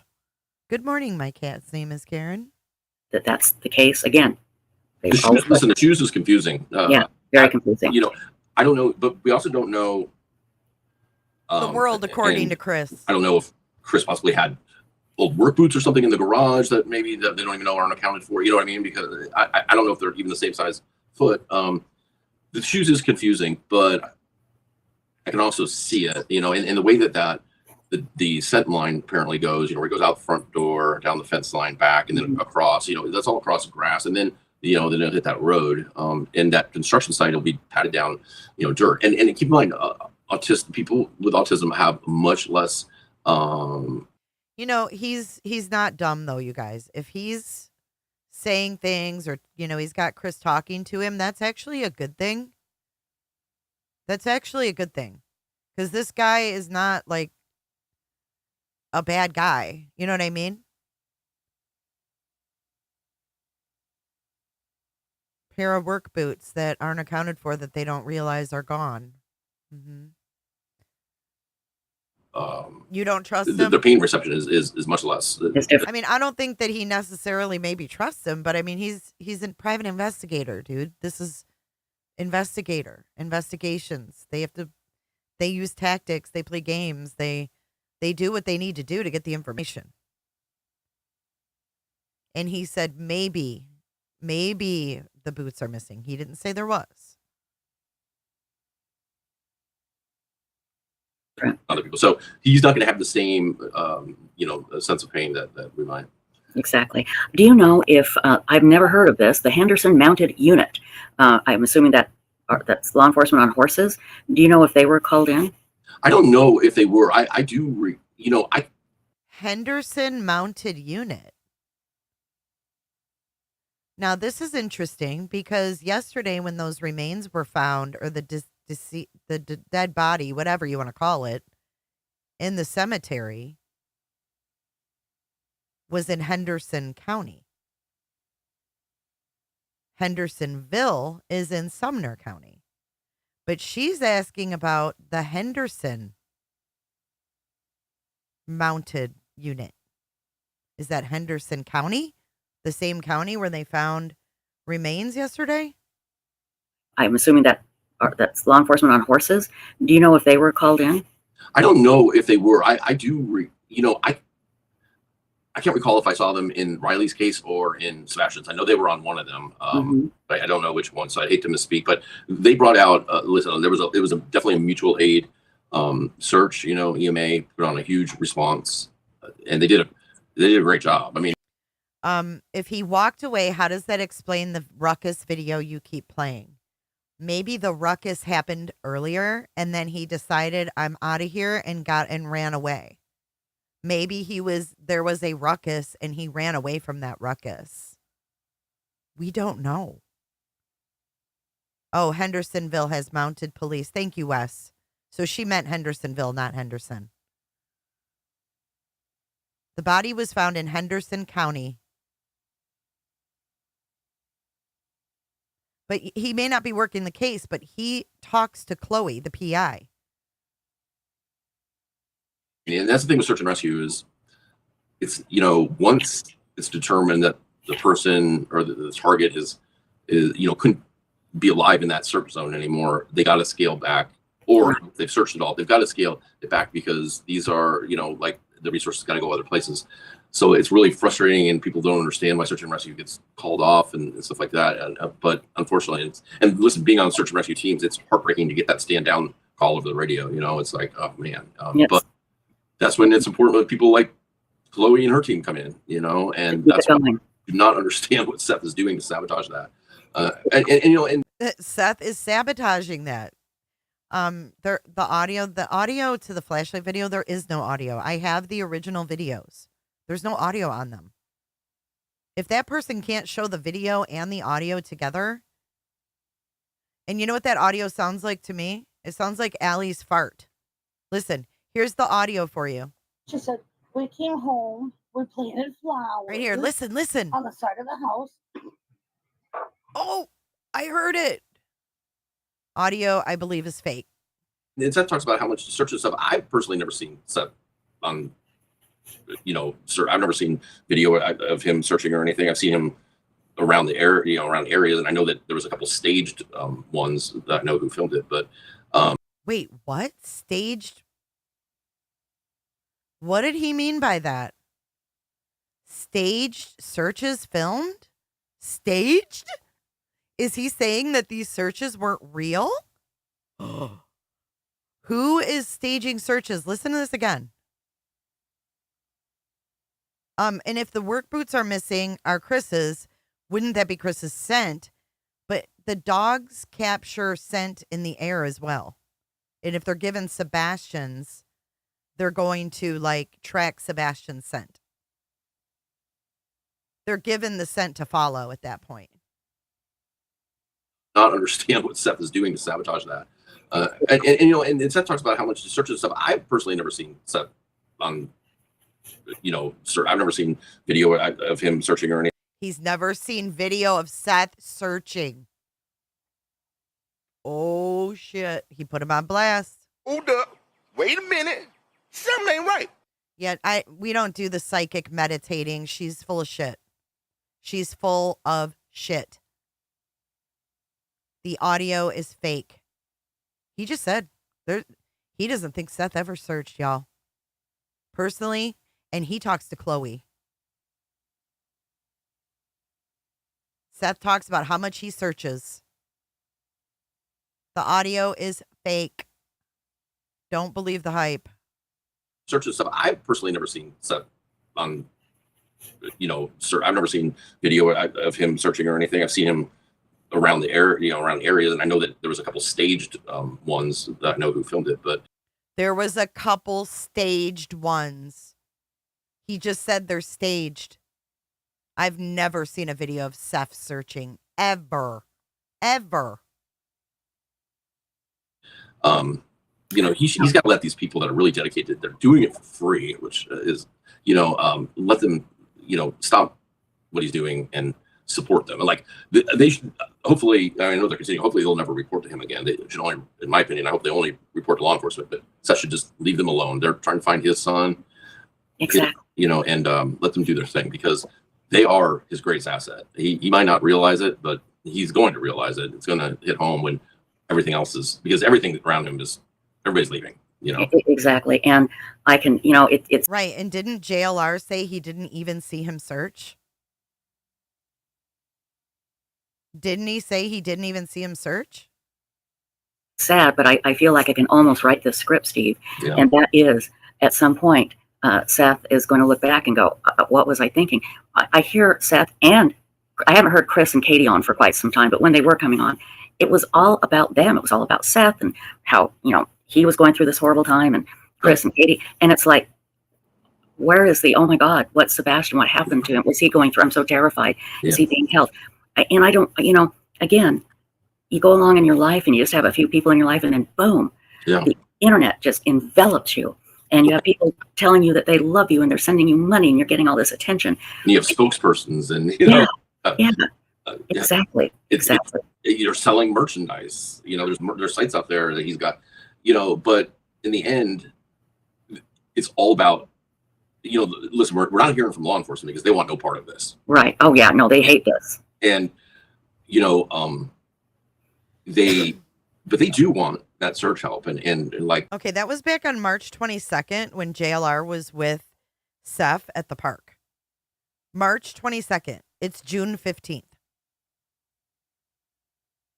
I don't want to overstep. Yeah, but KP and CP aren't sitting there telling you they are. That's different. They're not sitting there going, yeah, we're searching. Yeah, we're searching every day. We're so tired from it. However, Seth has done that. Oh, I've been out searching for my son. I've been out searching. What? At least he's not, I mean, at least they're not lying about it. And it says right in the, on law enforcement's, on the Department of Justice, they don't recommend that parents search. They don't recommend that parents search.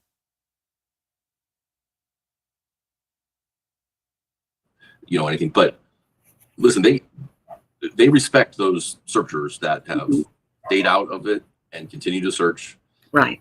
And those people are reporting to law enforcement now. They're not reporting to Seth or anybody else. And that's right. It doesn't matter what Seth says because they're working under the authority of law enforcement now. And it's, you know, they have their shot and they can say, we don't want you looking at my son's name. Doesn't matter. It's been a public call for a missing person, you know, and people are and people Exactly. that respond appropriately and with a call out from law enforcement are still doing their thing, and those are heroes in the case, you know. And well, I agree.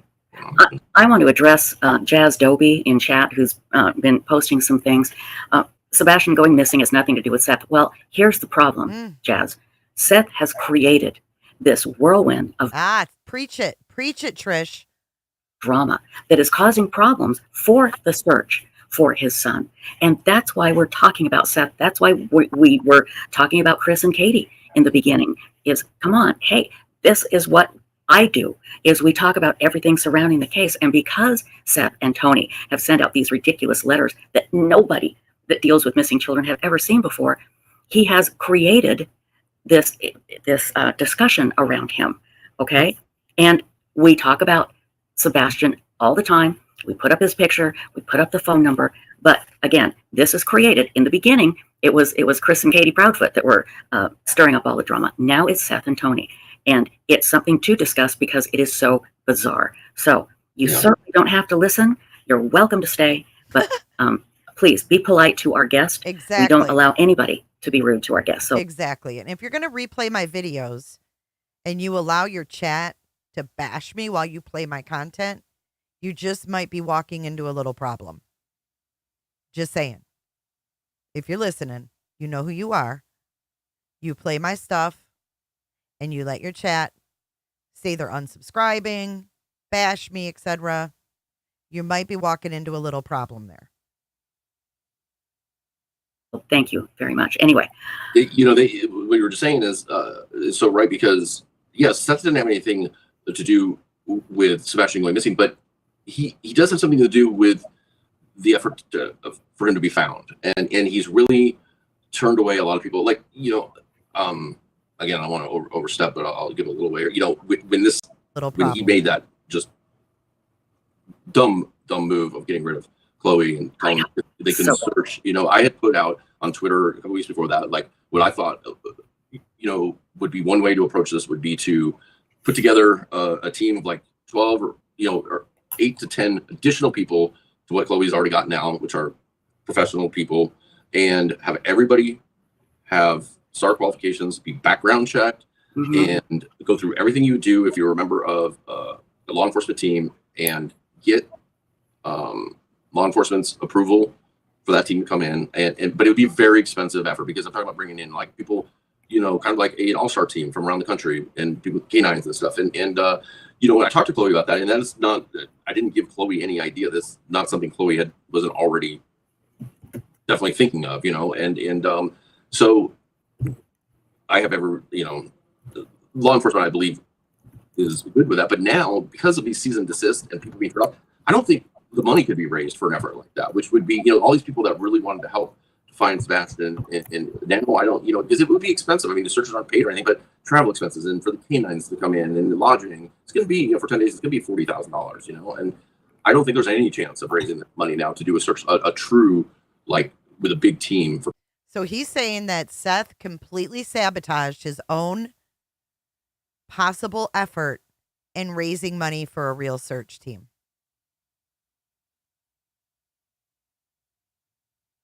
Ten straight days. I don't think that ability is there anymore, because I think people are just over it. Good morning, Wiggly. Exactly. All the drama that was brought in is just, again, causing the problems. Yep. And it's too bad, because they had such great support. Yeah.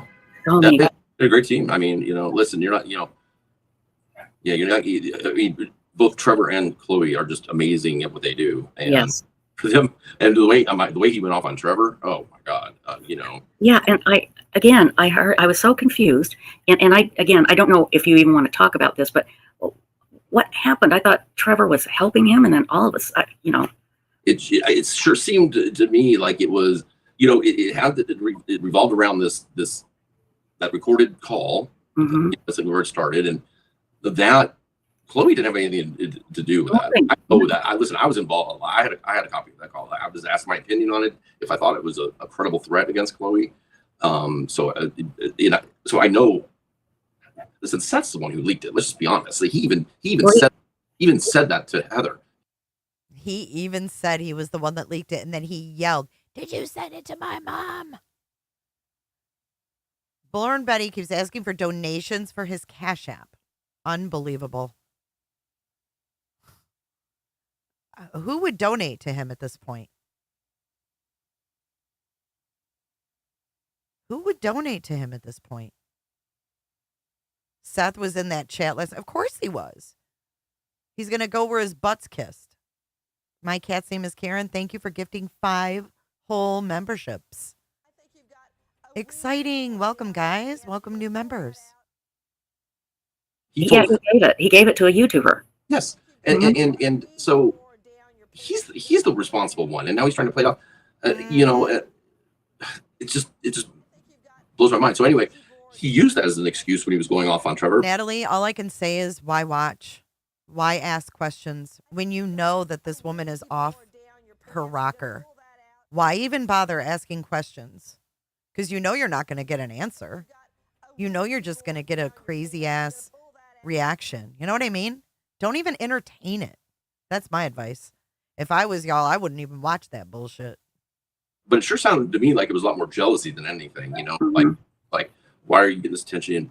Why are you at Chloe's house? Why are you, like he was saying these crazy things that nothing to do with like Chloe's he didn't house. have he didn't have an argument like, hey, I want you on because you did this, or you leaked this, you did. It was just nonsense, It was like, hey boy, like I don't get it. And then the next day, Chloe's gone, Oh, and the other thing was that he went off on about was that they apparently like kind of gave a heads up that they were going to get rid of Chloe, and he said he thought that was a really bad idea, and Tony got mad at him for sticking up for Chloe.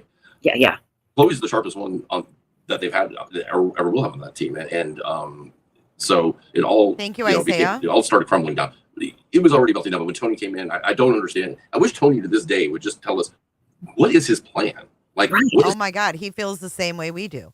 What's your end game, Tony? What are you trying to gain here?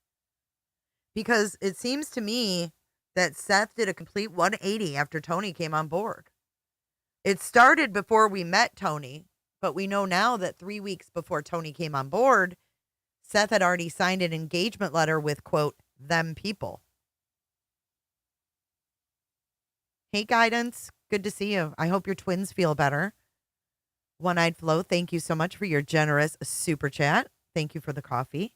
I'm actually on my last cup. I drank a whole pot, y'all. I'm going to be freaking cleaning today. I got to clean my house today.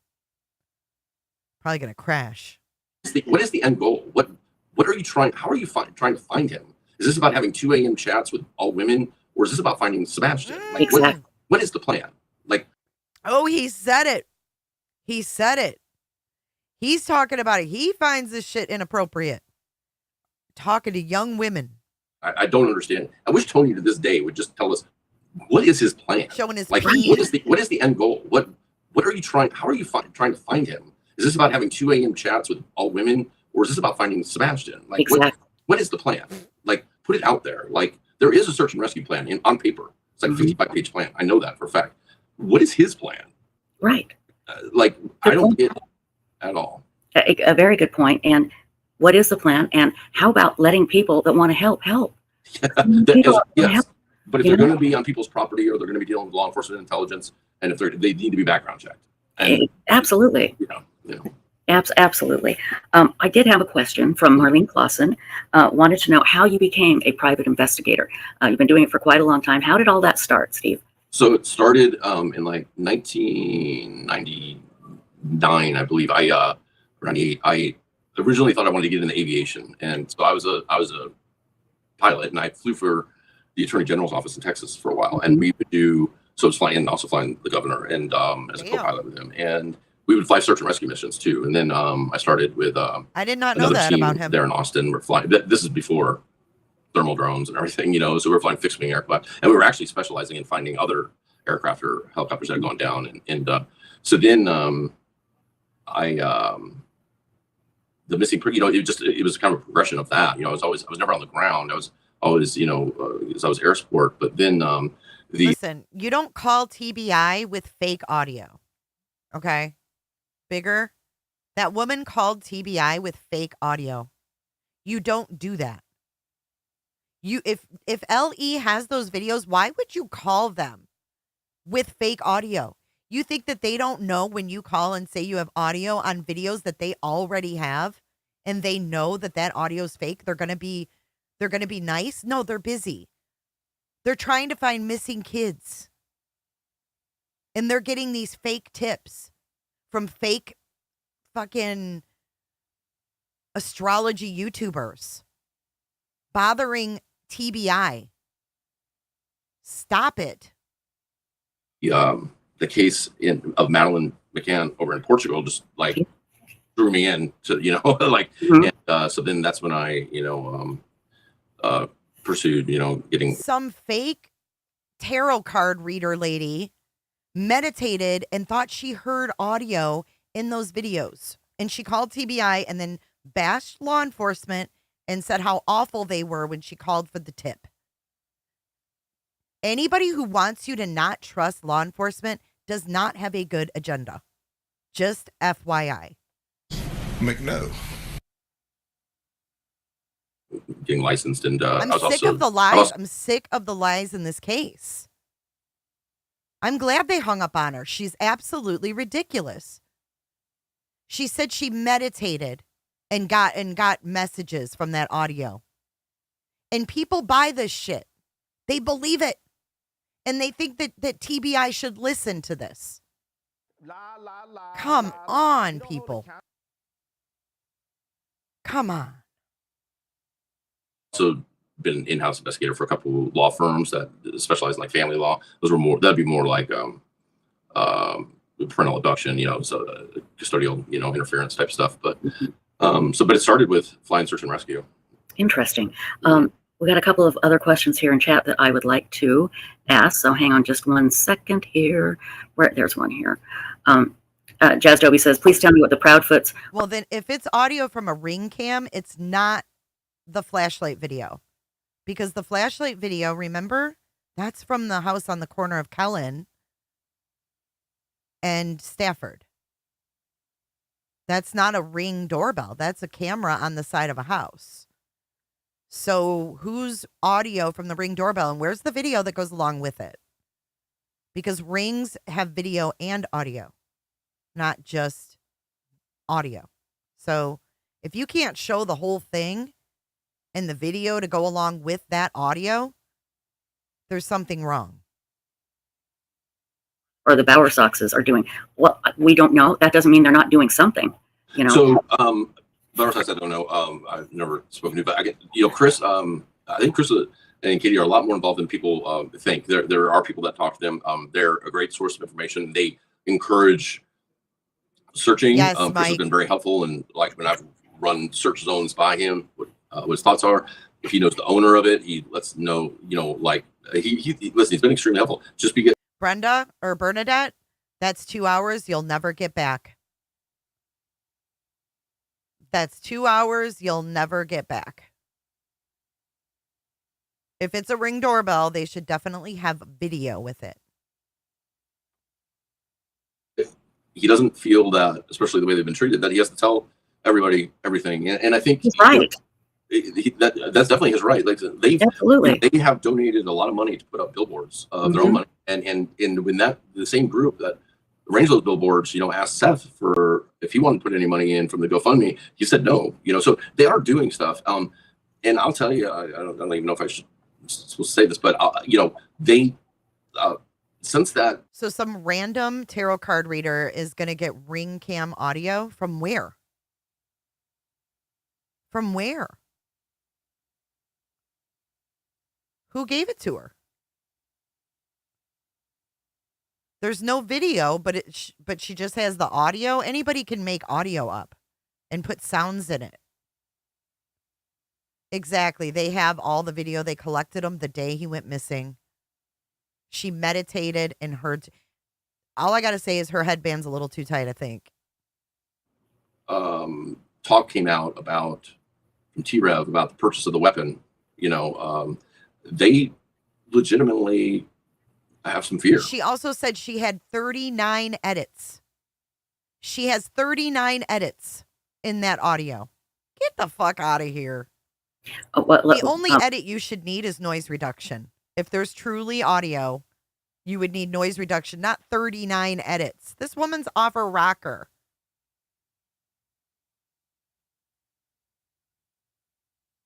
Back up, because you just saw the very confused look on my face, which is a face I make a lot.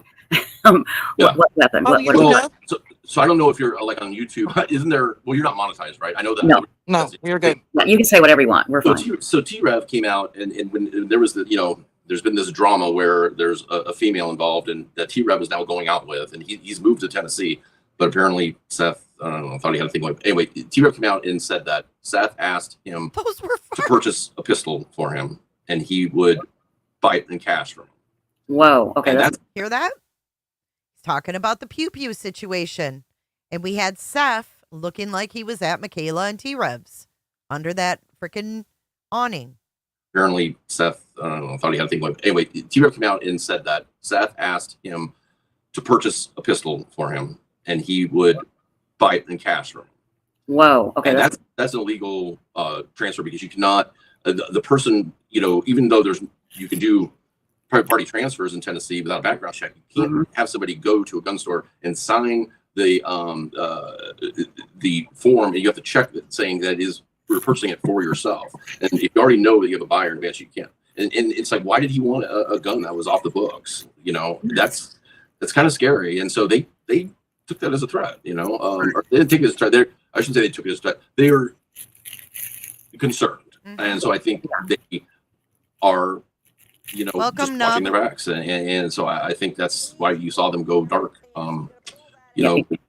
Listen, it is concerning. Why did he want a pistol? Why do you want T-Rev to buy him a pistol? And T-Rev said it over and over. I believe him. I do. I mean, I don't have any proof of it. And there, it was a phone conversation, so there's no, like text to show it.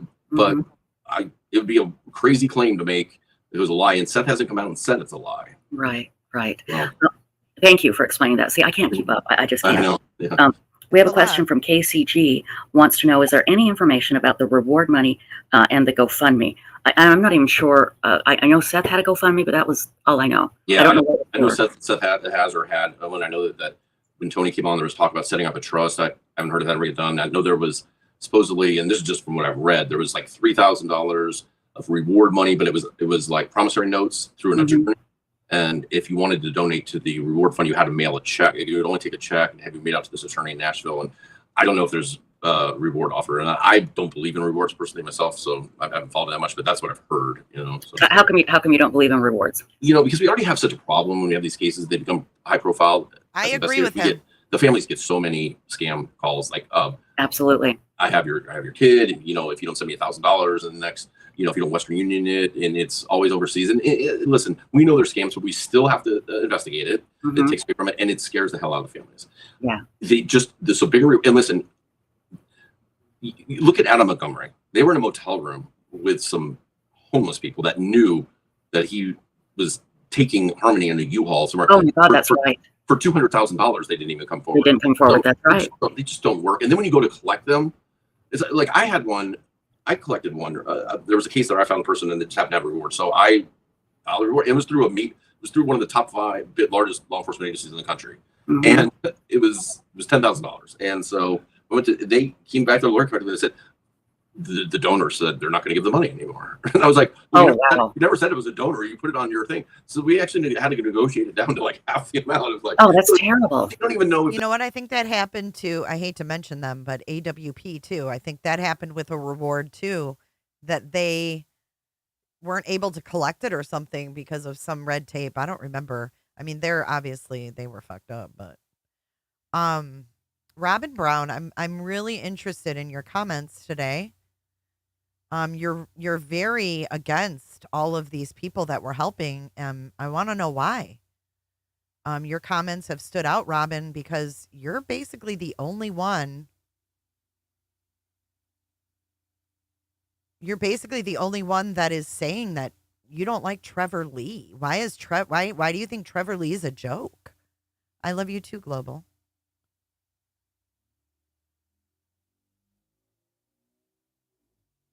He didn't mean it literally. No, he really thought that since T-Rev made money off this case that he should purchase a gun for himself too.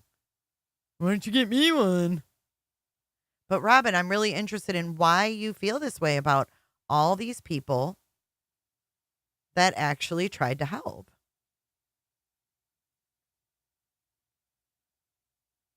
Seth obviously didn't want a legit reward because he said they were working on it. My lawyer is working on it, but then the lawyer sent out cease and desist instead.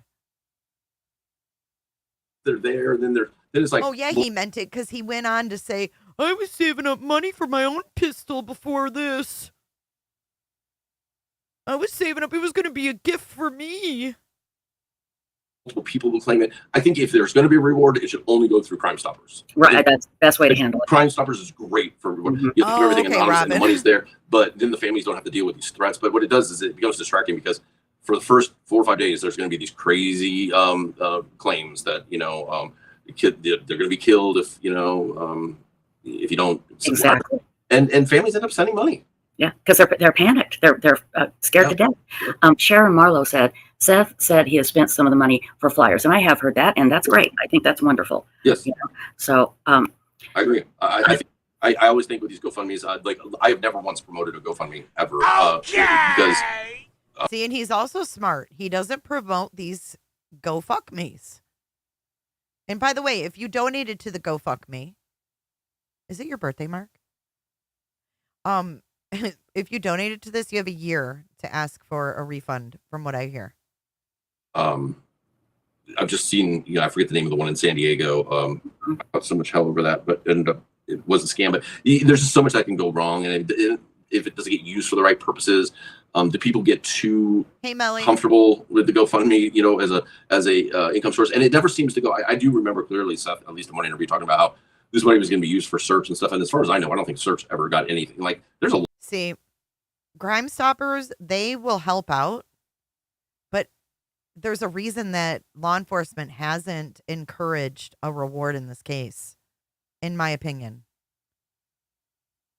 a lot of stuff you could use it for in search. I mean, Right. There's equipment, just safety equipment. They had all those retention ponds, and they had people, going through them boots. So people need safety gear, and I'm not knocking Seth for it. Listen, he can do what he wants with it, but also then he was directing everybody to his Cash App. It's like, how much money really came in? Right. And I heard him say the other day Hey, that Ham. he's spent $25,000 in gas in his truck since it started. That would be something like I don't know, a couple 100,000 miles on this, right? I don't see how he spent $25,000 in gas. Right. No, I see what you're saying. And I know there are a couple of people in chat saying, why are you talking about Seth? Seth is putting this out there. Yeah, Seth is, Exactly. He's put himself right out there. So all of you, why are you talking about the big teddy bear? Guys, I'm eating junk and watching rubbish. You better come out and stop me. That's what Seth has been doing. brought this to a screeching halt. Yes, exactly. There's And no searching going on. I mean, there's some, but I mean, it's smaller scale. There's no call for people to come out anymore. There's nothing. There's nothing going on. Right. And again, we're not bashing anybody. We are talking about what's going what on. Katie and Chris Proudfoot have said and what Seth has said. And this is affecting everything surrounding Sebastian. Yeah. That's why we're talking about it. So again, and we're trying to be as honest as possible. We're not making things up for drama. No, we need to talk about this, because if we don't, what's going to happen is people are going to go out and then on all these other channels where they'll just make up crap about people. See? You're getting some truth here. You're getting some truth here from Websleuths. Go subscribe to Websleuths. She even is doing a daily drama report, the queen of true crime, because you can't help but cover it, because someone in this group is guilty. One of these parents, in my opinion, is guilty. And we don't want that. Yeah, we got to, At least it's one. important, I think, just to get it out there and be like, this is where it stands. And then hopefully everybody can move to, okay, how do we support the search efforts, the legit search efforts, the ones that are accountable to law enforcement, and the ones that are, the legit ones. And if resources are going to be given, I think, and I'm not pitching a GoFundMe. There's nothing set up that I know of for that anyways. But if people are going to give, maybe start chatter about how do you get those resources to actual search efforts, because the kid needs to be found. They don't want him found. Thank you so much, Mike, for your $10 super chat. I've enjoyed your commentary in here today. Mike's been laying down facts. I hope you guys have been paying attention. I've been paying attention, Mike. Have a great weekend. Trish is awesome. Trish was doing true crime when some of y'all were in diapers. She's been doing true crime since the 90s. Online. Before there was even online, practically. I have so much respect for her. I can't. You know, when it comes down to it, and it's really tough conditions out there. They need more people, and they need more canines, and they need the right equipment. And you know, I definitely think this is an effort that Chloe should lead. But I think she needs the ability to bring in additional resources. And so Absolutely. 100% should be the team leader. She's been running it. She knows the area. She's been running the searches. She's more than capable of leading it. But you know, you need resources to do that. Exactly. You need a lot of resources. And I'm just going to say, anybody in chat, if I see anybody saying anything rude, I'm going to kick them out. There'll be no more warnings or anything. Get it, girl? Because we are polite here. Do we understand? So anyway, there was, I lost my train of thought here. Hang on just one second. Hey, that's what happens, Trish. They throw you off. Oh, real quick. I do want to ask you about Riley Strain. Did you have anything?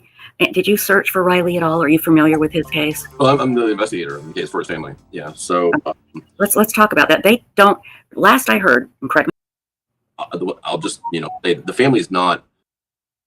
I don't know if they've talked. I'm not interested in the Riley Strain case. Not to be mean, but I didn't really follow it. We'll get one right away when it's released. I don't know if the family gets it at that time or if they get an advance call from the medical examiner, especially maybe in a higher profile case like this. I have a feeling they don't. I think it's, I mean, I can tell you, we do not know when it's coming out. Like about a week and a half ago when I talked to the detective, he thought it was going to be out that week. They're talking about the toxicology. You know, the detective doesn't even know. So Right. I thought they would do a Friday drop of it, to be honest with you. I thought it would be out today. I was kind of shocked it wasn't. I think it will be out early next week. However, I know that because I know that if you remember, right while the search for Riley was going on, there was a body found in the Cumberland River. Right. And that, as of last week, that person's autopsy still was not complete either. Oh, wow. So that's before Riley, yeah. So I don't think you can read into it like, oh, they must have found something or something. It's just they're backed up, you know. Yeah. Because once the toxicology comes back, then the pathologist who's done the autopsy has to document and write the report, and you know, they're pretty, you know, thorough, and there's a lot of them. You know, I mean, I think here in LA they said we average something like 40 bodies a day go through the coroner's office. Whoa. Yeah, it's a lot of reports to write. Damn, that's a lot. Exactly. Yeah. Good Lord. Well, again, Steve, if there's anything we can do to help, in closing, is there anything you could offer that everybody listening live and then we'll be downloading this later to listen to? What can we do to help find Sebastian Rogers? And I'm going to put up his picture again. I would say follow the lead of Chloe and of Trevor and of law enforcement. Those are your trusted sources in this case. Those are the people that know what's going on, that are truly working the case and with nothing but good intentions. And you know, get your answers from them. Like I said, I'm not part of this case. This is, you know, but I'm super proud of what Chloe has done, and Trevor, and the fact they're gone is heartbreaking. But follow with it, you know, follow them online and see what they do, and kind of follow that lead, I would say. Okay, well, that's great advice. Steve, again, this was short notice. I really appreciate it. You helped clear up a lot tonight, and that means a great deal to us. Everybody, check out Steve Fisher on Twitter, SF_investigates. Everybody check out SF Investigates. I've got one more video I want to watch with you guys. We're not going to watch the whole thing, but JLR brought out some interesting stuff last night. Let's take a listen to this. Hello, hello, hello. Good evening, friends. These two individuals here, it seemed like it was tribal for a while, and I don't necessarily think this case is tribal anymore because of the craziness and the drama that has been unfolding in this case for the last, we are at like 38,000 somewhere. Anonymous posts. Now, these are very shocking details. I personally think this post is BS, but Seth apparently thinks that it might have some legitimacy, so he contacted authorities about it. Okay, so he's talking about a post that was online, and he contacted the sheriff about it, allegedly. I'm going to let you decide because there's some serious allegations regarding a cousin of the Proudfoots. This is what this person claims. Now, the admins in this group, I will say, probably know who the anonymous person is because when you're an admin in a group, you know when someone anonymously, you can post anonymously and all the members see anonymous posts, but the admins know who the person is. So is this a little bit of trolling going on? Or is there legitimately a Chris Proudfoot cousin out there? Okay, so what he's saying is, in a Facebook group, if you have the option turned on to allow your members to post anonymously, what happens is when someone makes a post and they choose to post it anonymously, it goes to you as the administrator to approve that post. And when it comes to you to approve it, it tells you who the original poster was. And then it allows you to make the choice if you want to allow them to post anonymously or not. Okay?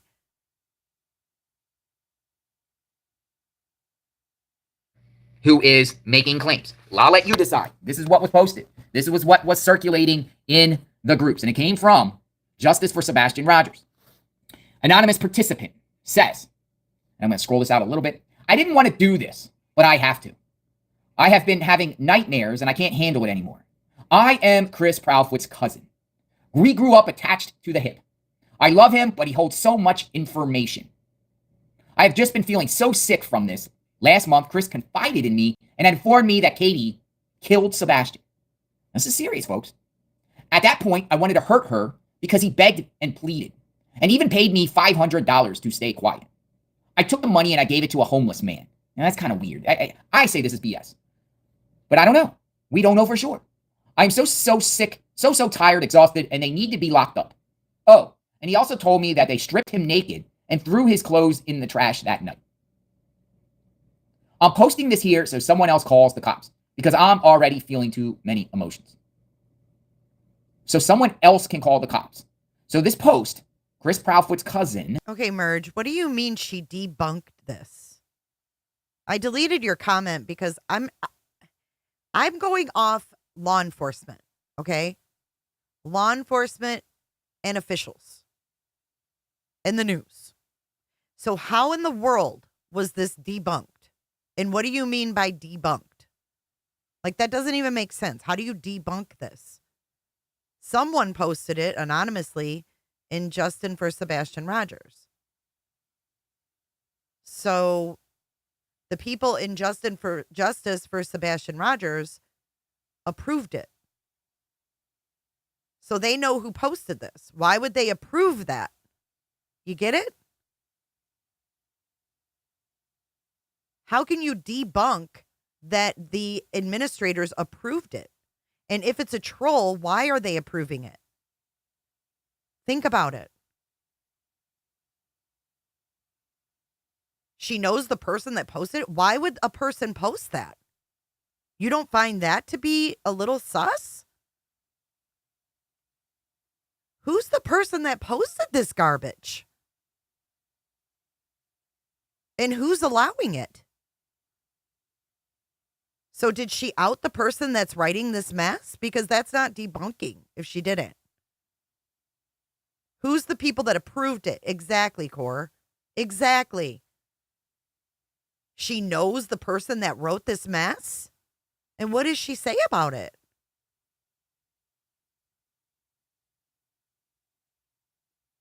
The admin knows. Exactly, Janine. So what do you mean she debunked it? That's weird to me.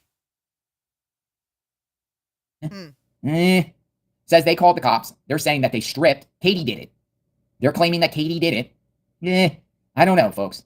I call it BS. But we also, now this post magically disappeared when we were sharing it in our group. Because I just want to tell you how posting in groups. I actually shared that post in our Facebook group. And I said. Right, but that doesn't mean it's debunked. Her knowing who made that post doesn't mean it's debunked. But an admin approved that. Listen to the post again. Circulating in the groups. And it came from Justice for Sebastian Rogers. Anonymous participant says, and I'm going to scroll this out a little bit, I didn't want to do this, but I have to. I have been having nightmares and I can't handle it anymore. I am Chris Proudfoot's cousin. We grew up attached to the hip. I love him, but he holds so much information. I have just been feeling so sick from this. Last month, Chris confided in me and informed me that Katie killed Sebastian. This is serious, folks. At that point, I wanted to hurt her because he begged. I mean, if she knows who wrote this, did she turn it into law enforcement? Because they're making a very, very serious accusation. This is more than antagonizing.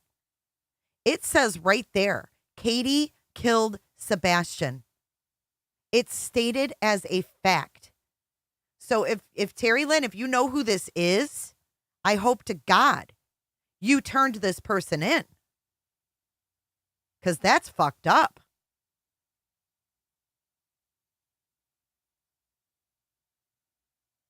And pleaded. And even paid me $500 to stay quiet. What? I took the money and I gave it to a homeless man. Now that's kind of weird. I say this is BS. But I don't know. We don't know for sure. I'm so sick, so tired, exhausted, and they need to be locked up. Oh, and he also told me that they stripped him naked. It sounds to me like Seth's camp is putting shit out about Katie. It sounds to me like if Seth's camp is putting this shit out to make you think Katie did it. So hopefully this is turned into law enforcement and they can find out who made this post. Because that's a pretty hefty accusation there. There's the real poster is shown to the admins of that group.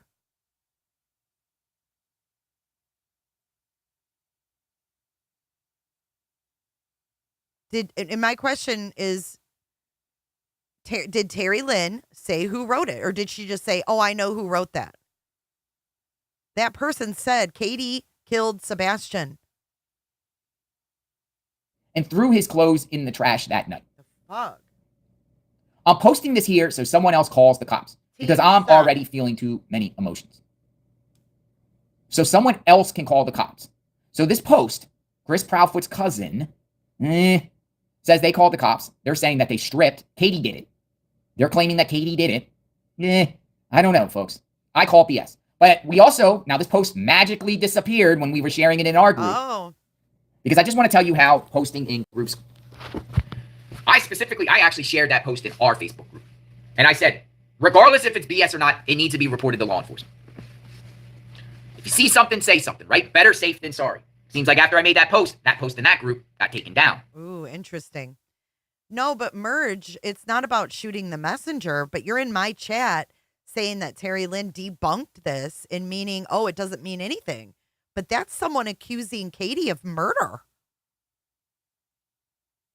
And you're in here telling everybody it's been debunked by Terry Lynn. That's irresponsible. And that's why I said something about it. I'm not shooting the messenger, but you said that she debunked it. And this is a very serious post, in my opinion. Interesting. But I will say, as an admin in this group, and I'm going to just show you our group, just so you see it, and give ourselves the plug a little bit, right? Doesn't hurt, right? We got a lot of viewers on. I'll give myself the plug. I'll give our group the plug. We love our group. We got the best group out there, by the way. It's pretty good. You know, we're not politically correct, and we let people have opinions, right? We let people have opinions. Well, in our group, and that's kind of like that post is a crime, is it not? Is that post a crime? Accusing someone of murder, if they didn't do it, is that a crime? Because he's already told the FBI that he thinks Katie overdosed Sebastian. Now we have a fake post coming out. And Terry Lynn says it's debunked. She knows who wrote it. Well, whoever wrote it then set it up for Seth to then call the sheriff and say, oh, there's this post about Katie. You might want to check it out. It's defamation. It's libel. It's slander. Why would she say she knows who wrote that? Weird. That's weird to me. In our group, the mysterious disappearance of Sebastian Rogers. Again, we have 37,800 members. Help us push to 38,000. Okay, so I shared that post from the other group into our group. And I can tell you a little bit about how anonymous posts work. Okay? As being an admin in our group, we have it where people can post anonymously. Thank you, Anita. You can choose to do that as an admin. In our group, there's people all the time that send anonymous posts. There's people all the time. And we have to approve it.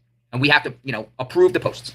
So I'm going to give you an example. I told someone in our member, hey, can you do me a favor because I'm the admin, I'll see it. Just submit a post anonymously and just submit it, and then I'll screenshot it. So he's showing you how this works to prove that the administrator of that group knows who the fuck that is.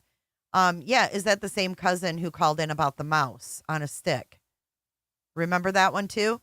A mouse on a stick? Even though Seth was the one putting nasty shit in people's pizza because he didn't like them. Remember that story? I'll screenshot the anonymous post. I want to show you guys when an anonymous post gets submitted, the admin sees, only the admins get to see who the person is anonymous. Case in point, here's the example. This is our group. This is just someone that posted. I have to approve this post. See, this is how rumors get started.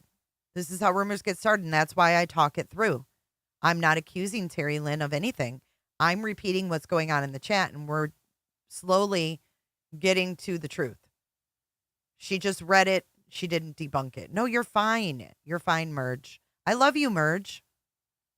I love your comments, but I was thrown off by that. She said that the administrator knew who it was and told her.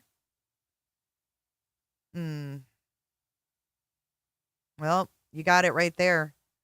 Anita says that she said the administrator knew who it was and told her. La, la, la, la, la. You don't hold account. Yeah, that's not cool.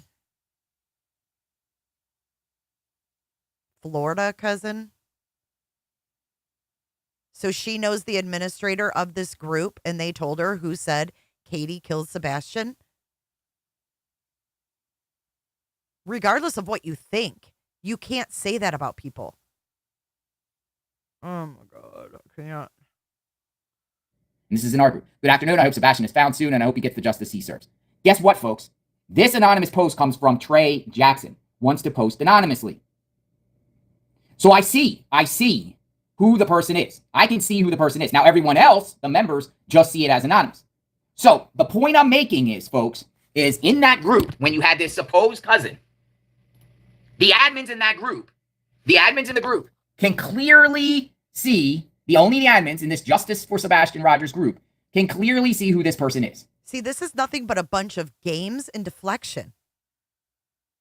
And you know what, Mrs. Fletcher? That may come. When this case is solved, that may come. Because this is out of control. This is nothing but Team Seth. This has Team Seth written all over it. Exactly, you guys. This is not right.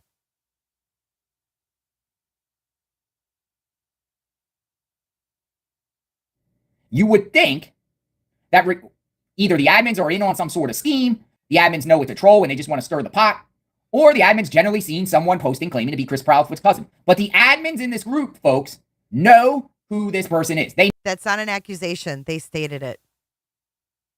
Chris confided in me and had informed me that Katie killed Sebastian. It's hearsay, but it's not.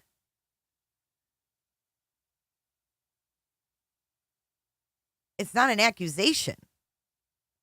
They're not saying, I think Katie did it. It's stated as a fact.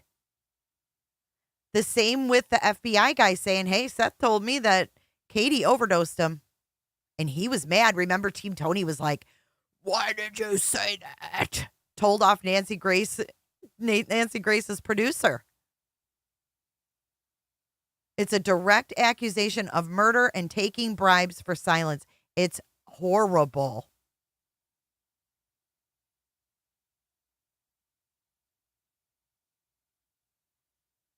But who's distracting? Team Seth.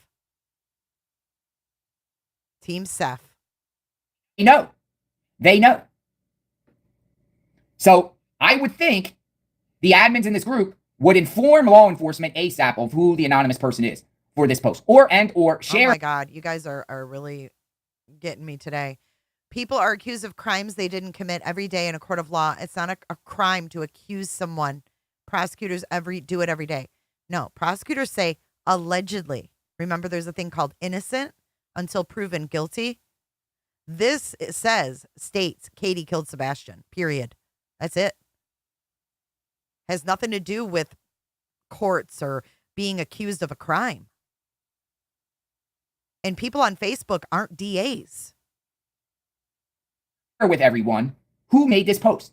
Because if there is a Chris Proudfoot's cousin, and again, I think this is a troll, and I think this is just nonsense and people playing games, and I think possibly the admins in this group are in on it. Yes, I am. They have a duty to report this because these are serious allegations. And you know what, CB? Yes, I am. I am accusing Seth as possibly being responsible and behind these things. Especially when people on Team Seth know who these people are that are writing this shit. Come on now. Open your eyes. I know it's early, guys, but come on. Wake up.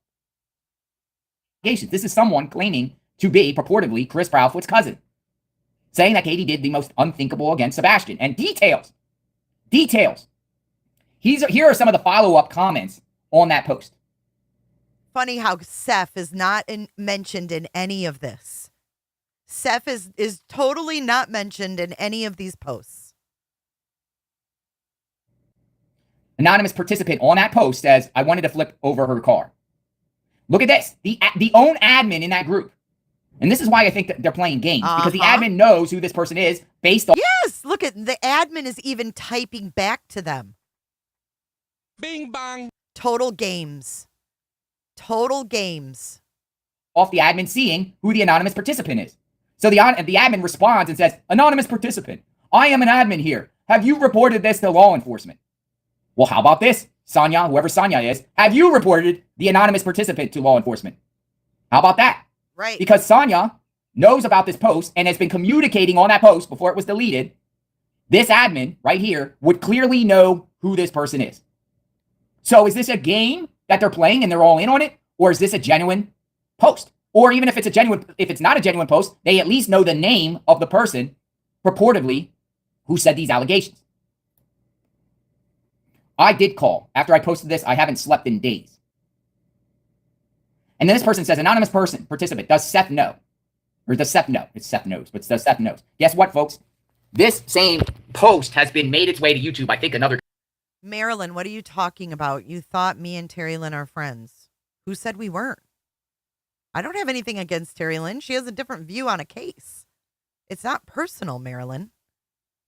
But I'm calling it like I see it. Y'all are telling me she knows who wrote the post. The post to me is a fucking crime. So I'm just going to call it like I see it. Has nothing to do with friendships. Stop making this personal. Stop trying to put a division between me and another creator. Don't do it. Don't do it. That's all you're trying to do right now is cause problems by asking that question. Because it's got nothing to do with friendships. And it's not personal.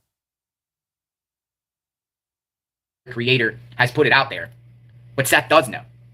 And he claims he called it in. Look at this. Someone asked Seth Rogers on YouTube, did you call in Chris Cousins' post? Seth Rogers, I did. So Seth knows about this. And that's his account. It's coming from this account. We all know this is probably the only really real Seth Rogers account on YouTube. People are saying that's Seth. It's Seth. Unless it's someone else playing like they're Seth, I think it's Seth. They are. They are MK Ultraing the people in that group. They're fucking with their heads. And JLR's calling it out. And I see it too. So that's why I'm sharing this, because he lays it out very simply. It's not a puzzle. It's pretty straightforward. And then when y'all come in here and say that she knows who wrote this, that's concerning. I just hope that it was turned in by whoever saw this, because it's messed up. Okay, so now, what is law enforcement going to do about it? What are they going to do about this post? And are we going to hear from law enforcement whether it's Chris Proudfoot's cousin? Because if you got a cousin out there, if Chris Proudfoot has a cousin out there, again, I think the post is BS. Seth says he called it in. I think the admins have a legal responsibility and a moral responsibility to let law enforcement know themselves, on top of that anonymous person that claims they called, to report it to Chris Proudfoot's cousin. Here's a picture here of Chris Proudfoot. I always thought something was strange about this pic, that he was wearing a New Mexico sweatshirt, considering he has what's. Bye, Sonia. I don't know why you needed to announce that, but bye-bye. If you can't handle differing opinions, you're not in the right place, because we can handle different opinions here. And yes, we get emotional when it comes to a kid being missing and 3 months of lies and games. And I'm fucking sick of it. I'm sick of it. I'm sick of hearing that things are found and law enforcement doesn't care. I'm sick of hearing bad things about law enforcement. I'm sick of people trying to turn people away from law enforcement and trusting law enforcement. I'm sick of it. I back law enforcement here on my channel. If you don't like that, you may want to see the door. Because I believe law enforcement before I believe YouTubers.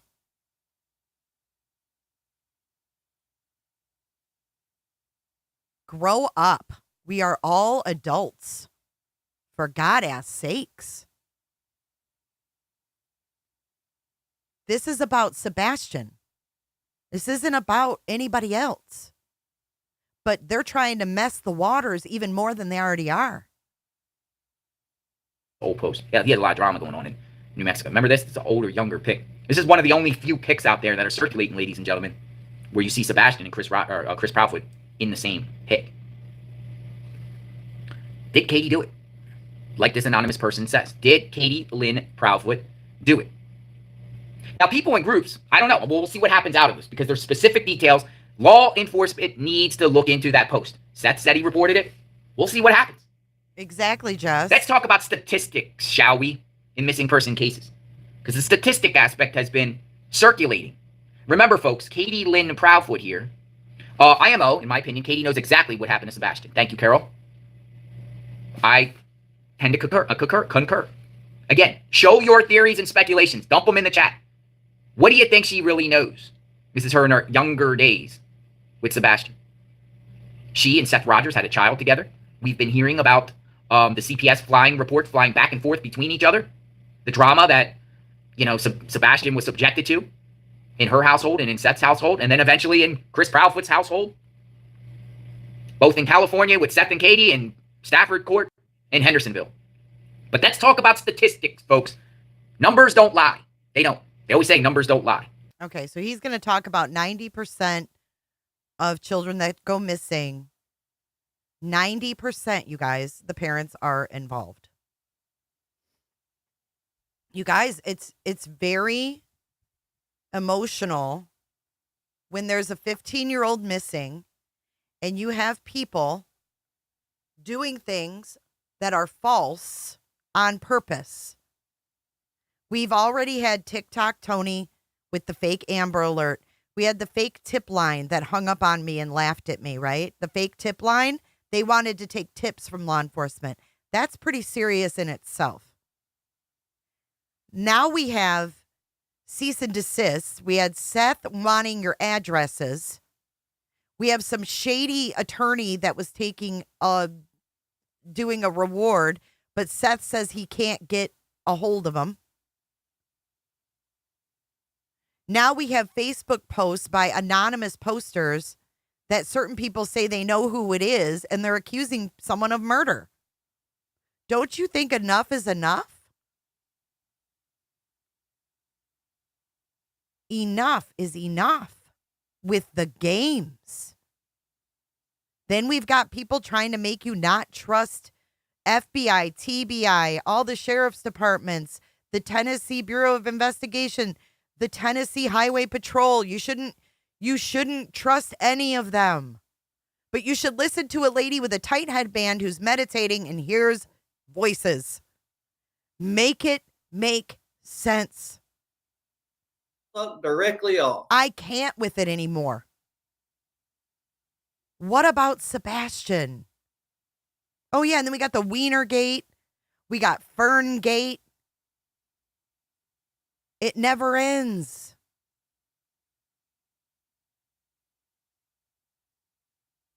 We got people. It's just crazy. That's why we're trying to stick with the facts. Yes, plus they said they were paid to keep quiet about a murder. Right. It doesn't matter who started the reward fund. It still ended up being like a sham. Just the tip. Oh my God, Stillwater's t-shirt. Wienergate 2024 on the back. Just the tip. Oh God, you missed Ferngate. I can't. Go to Clues. Go to Clues last night. That's where Ferngate can be found. So when Seth did the video where he was like, I need addresses, and he had the ferns, and it looked like he was under an awning, and people were saying it was a park. Well, Clue showed pictures of Michaela's awning behind her house. I'll show you real quick. She matched it up perfectly, and then T-Rev came in mad. It was a mess, but she figured it out. I mean, you can't really deny it once you see it. Once you see it, it's there. So here, and I saw a meme this morning.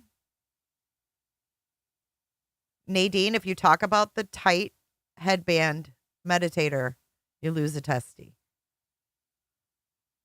Okay, so there's the ferns. Remember, we were talking about this a little bit yesterday. This is Ferngate. So what she did was she found Zillow pictures. And then these two figure out, you know what's really even more fucked up? Get this. You know what's bananas? You guys are going to die. Bananas. They figured out they live less. T-Rev and his girl live less than a quarter mile from Clue and fiance. And I was like, what are the odds? What are the odds? Odie, yeah. You're here to listen, but LE being lied about, you don't like that? It matched up 100%, says Mrs. Fletcher. Yes, I mean, why are they lying? Why are they lying? Because God almighty. If you remember when this went down, okay, you have to remember the whole video. When this went down, I want this to be crystal clear. T-Rev was live talking about remember this was after, like, when the feud was starting? Well, at the same time or something, it was around the same time, or no, it was. Seth called into his live. It was, okay, so this was T-Rev's live. Seth called in and was talking to T-Rev. Well, it appears that he was under this awning. So let me play this for you. I can't with this. It's funny. Look at look at, they matched up a belt.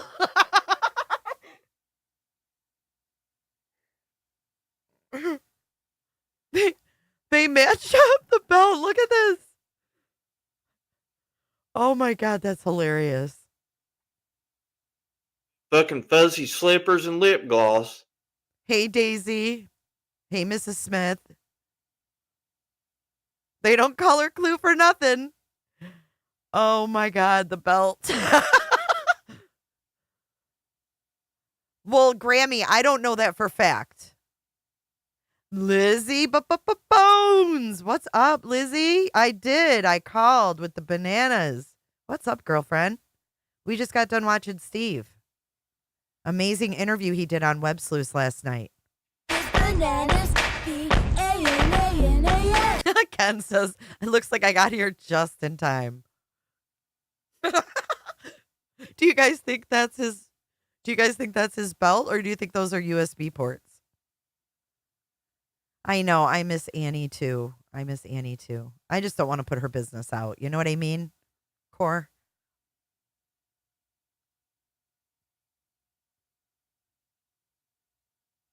Okay, here we go. This is going to explain Ferngate. Yes.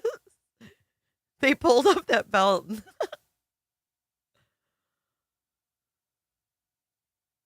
Absolutely, Lizzie. Hey, if you talk to him, give him my best. Give him my best. We have a lot of respect for him and for Chloe here. What game are you playing? What's this all about? Yeah, so right here. Listen to Dago. What game are you playing? Oh, these In fact, it's him. these guys have been cracking me up lately. Okay, let me slow it down. Oops. Shit. I got clicker happy.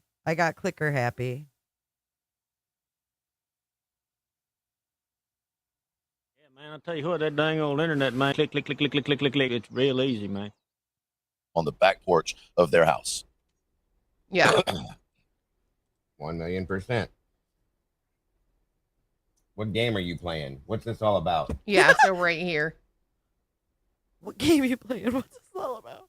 100%. That is the same. If Here you- we go. If you look at this beam right here. She's on the Mm-hmm. And then There right it is. there. And it's almost like maybe he walked over and like leans on this barbecue right here. Mm-hmm. What do you Can you guys see think? can you see the tree through it too? The tree through what? The back In tree the picture that he's in. The picture of Seth. He's Yeah. on the If you other go to end. that I corner think Yeah, of that's the the back same tree, yo. 100%, guys. Yeah, It's that's the where same he day. was. Same place. 100% that's where he was. And I do agree. It begs the question, why are you calling?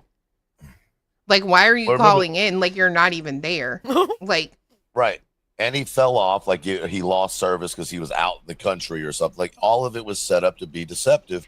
And this was No. right when the pew pew thing came out. Mm-hmm. What This actually was- happened was somebody probably walked out that wasn't supposed that's to be what there. I'm thinking too. Yep. Or someone pulled in the driveway or something. Uh-huh. Something happened that was going to break the video, and he didn't want that to be seen, so I lost signal. Bye. Mhm. Nice try, Sloth. So I just found that to be crazy. You know what I mean? Mm-hmm. Right, because it goes back to what game are you playing? What is the end result and what What's your the plan end is goal? here, bro? That's what I want to know. Good question. Uh-huh. Oh shit. Good I didn't question. even notice before The ferns? this right here. Those Oh, dots. the- Look at the the light. circles. Do you see? Yep. Bingo. They're, what are they, inset lights? Yeah, they're Yep. lights.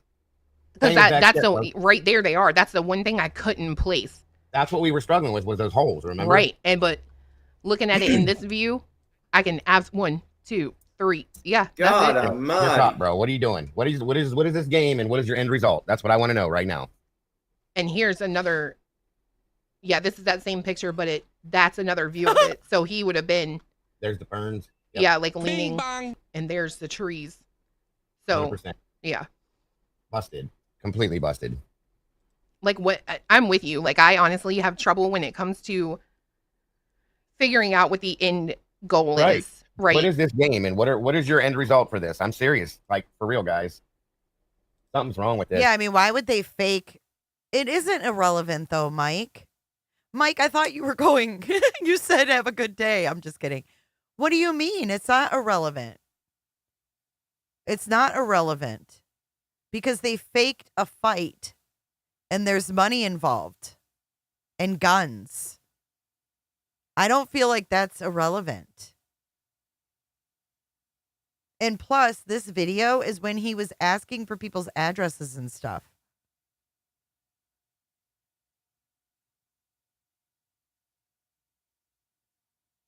Right. And why would you lie when your child is missing and make up, fabricate? It just shows the games. It just shows the games, just like that post. And I saw a meme today and someone wrote Rev after that T.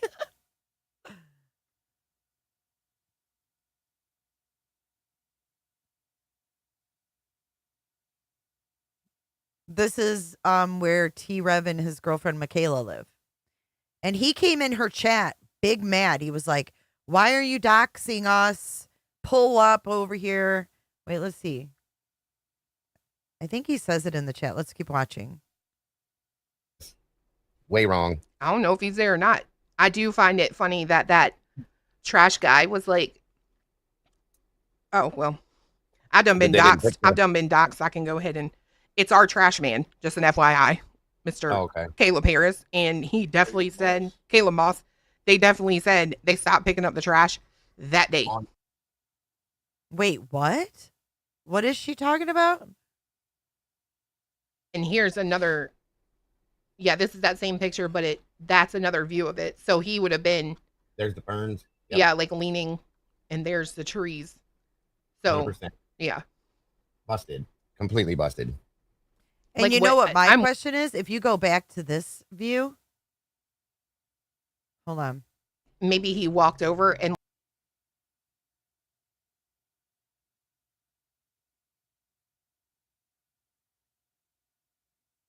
tree through what? The back in the picture that he's in. See that right there? See where in the background where the RV is? Oh my God. That's a carriage house. That's a carriage house. Remember Gabby was, remember the lot, like the room she was in, Gabby, the aunt? She was in that room that looked like it was, you know, like I don't know what you call the roof top like that. Thank you, Cindy. Thank you. Thank you. But do you understand what I'm saying? It's like I don't know what you call that kind of roof. But remember, she was in that room and it had like a wood roof and it was like, it went up like that. Do you know what I'm saying? No, I don't know him, Mrs. Smith. I just know him from YouTube here. I know him as well as you do, probably. Do you guys know what I'm talking about with where? Yes, the vaulted, like not vaulted though. It was it had a point. It had a point.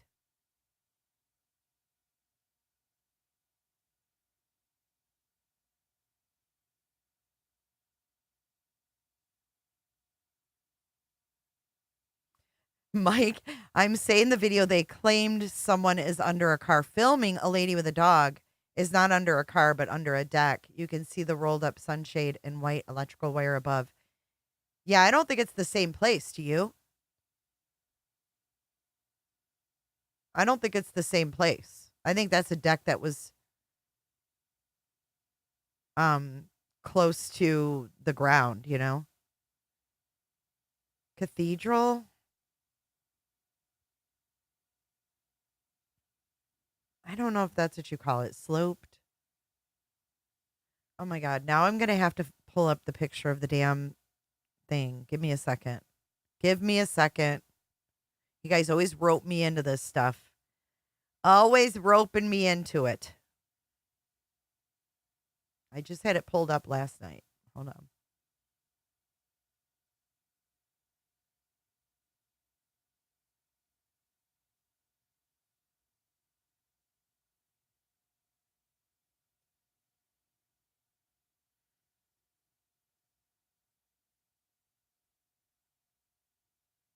Oh, you know what? It's probably on my phone. I was on my phone.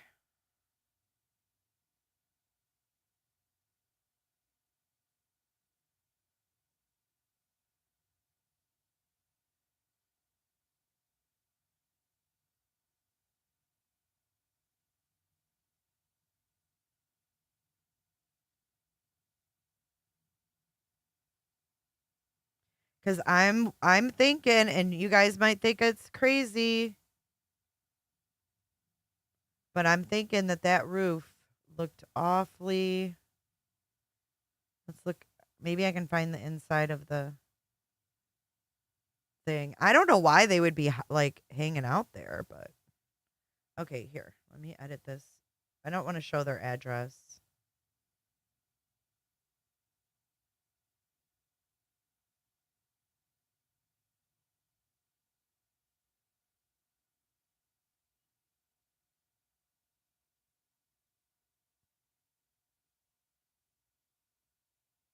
No, a carriage house has a living quarters upstairs in this place. You'll see. Okay, so there it is. There's parking downstairs, but upstairs there's a room or several rooms. I'm trying to see if there's photos of the inside of it. But you guys catch what I'm saying. Like, you're picking up what I'm laying down, right?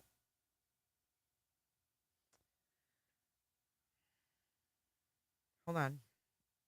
And there's like back steps to the carriage house. There's like a separate entrance. Here, let me show you on my camera. See? That's the back of it.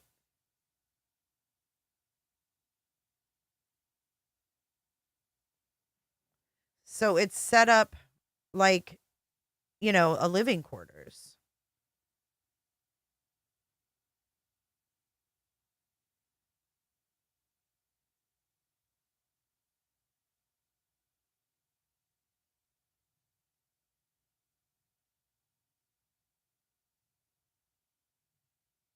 Hang on, I'm looking for inside. This house is beautiful. Absolutely beautiful.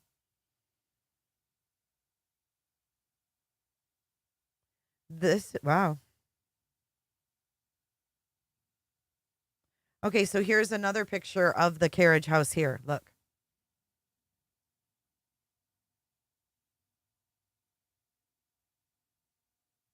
It's got a deck up there too. I'm sure T-Rev's going to be pissed that I'm showing these. He was mad at Clue. But I'm definitely not showing your address, T-Rev. I wouldn't do that.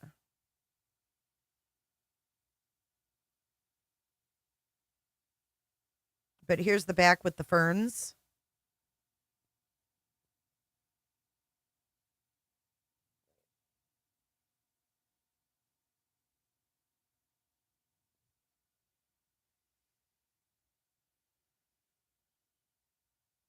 Honestly, I don't know if there's any pictures of that upstairs. Oh, upstairs. Oh, okay. Nope. See? Nope. Oh, is that the shed? Nope. There's no, look at. Well, this is what it looked like when she bought it. So I don't think that the girl was up there. Look.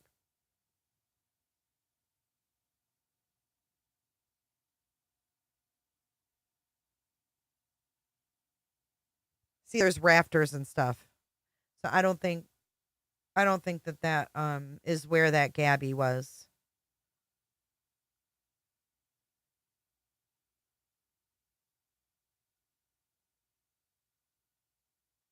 Yeah, I don't think so.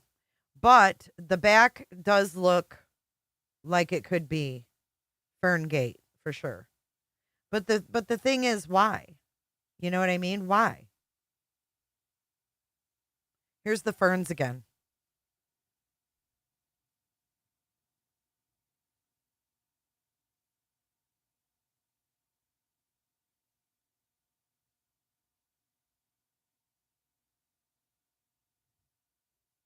Wait, it moved.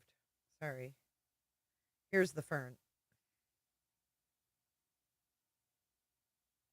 See, this is what they meant by Ferngate.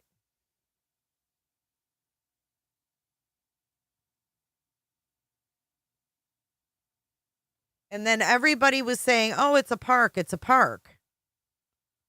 But I've never seen a park hang ferns like that.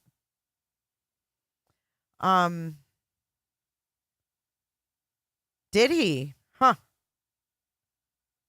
It's a beautiful house. Archer farm roof. Yeah, I just thought maybe it looked like the one friend was there, but I don't think it is. I don't think it is. And that's why we look at things.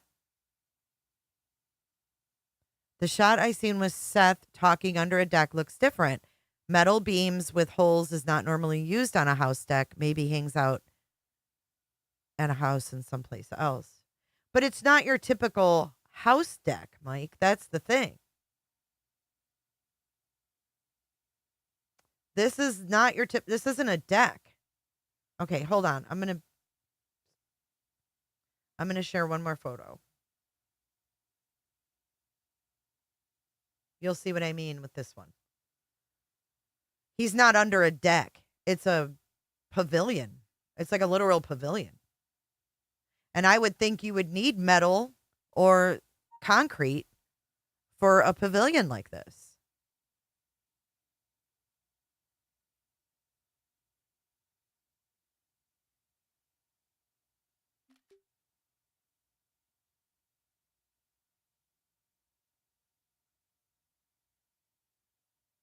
Oh, crap. I got to screenshot it. Here we go. Okay. We're not doxing anyone here, folks. These are Zillow pictures. They're public. So this is what it is. It's a pavilion. So don't you think that would need some stronger reinforcement than just those beams? I mean, they would need to use metal or concrete, I would think.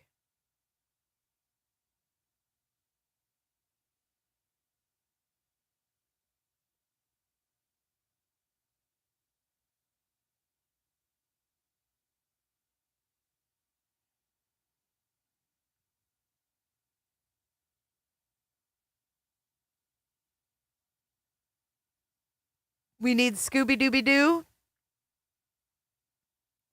But you have the ferns and the beams. It's just a little too coincidental.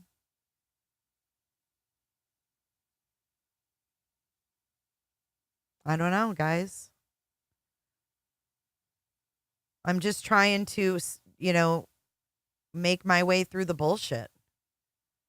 And if there's bullshit being made by the father of the missing child, it should make you pause at the very least. It should make you pause at the very least.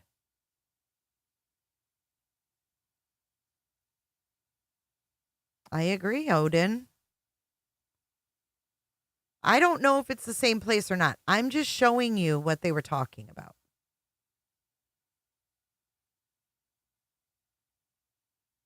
There's no beams down the center because it's a pavilion.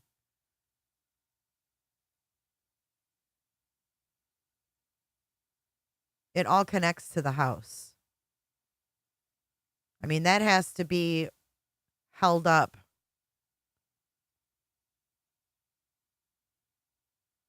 Jay, have you heard that Seth was at the astrology maps lady's house?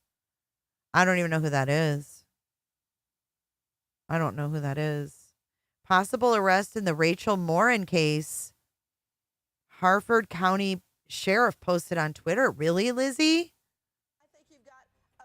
Oh my God. Is that just posted today?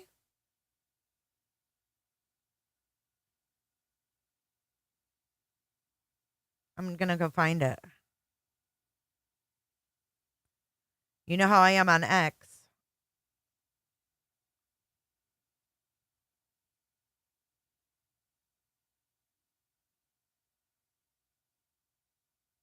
Do you know when they're going to look at this, guys? Wow. Thank you so much, Lizzie Bones. This is huge. Stay tuned to Sheriff's Office social media today.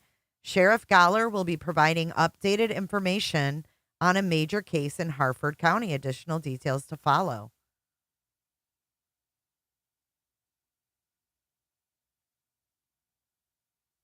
Damn. I wonder who it is. I wonder if it looks like this dude.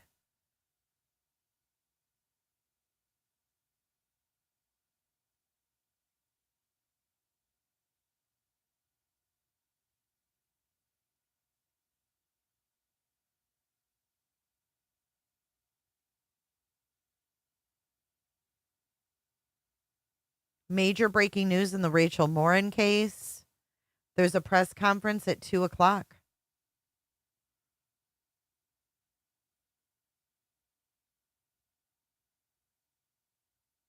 All right. So you know what, guys? We're going to wrap this up, and I'll be back here at 2:00 for that press conference. And we can watch this together and see who in the heck they arrested. Thank you so much, you guys, for being here this morning. We went till noon. That's a long live. But thank you so much, guys. We're just trying to sift through the bullshit. We don't like games. We want Sebastian found. 1-800-TBI find if you know anything about Sebastian Rogers or little Summer Wells.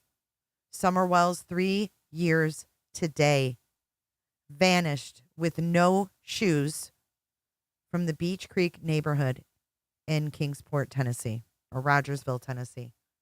Thank you so much, guys. I'll see you guys back here at 2 for that presser. Thank you, Lizzie Bones. You are bananas always. And I love you guys. Thank you for your support and always being amazing in the chat. You're being a Karen. Bye, guys. Run our credits.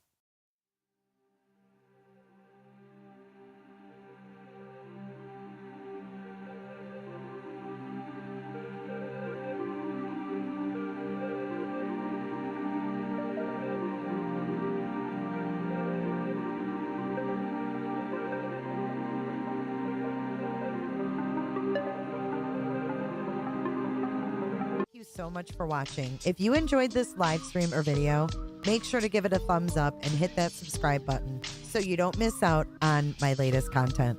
Want to take it a step further?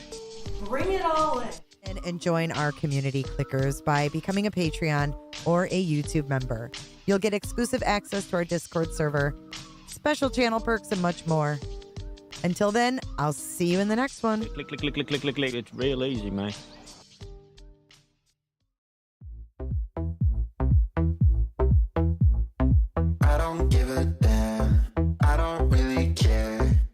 You and your problems, I don't give a damn. You talk way too much, I have heard enough about you and your problems. I don't give a damn. I don't give a damn. I don't give a damn. I don't give a damn. I don't give a damn. You wanna be with me. You wanna feel something real, but I'm feeling differently. You're making plans to get to France, but don't wanna face the fact that I ain't got time, I ain't got time, I ain't got time for that. Staying up late, sleeping all day, dreaming about Cadillacs. Buying new shoes, hanging by the pool, sipping on Coke and Jack. Calling my phone when you feel alone. Going to the clinker, the big house.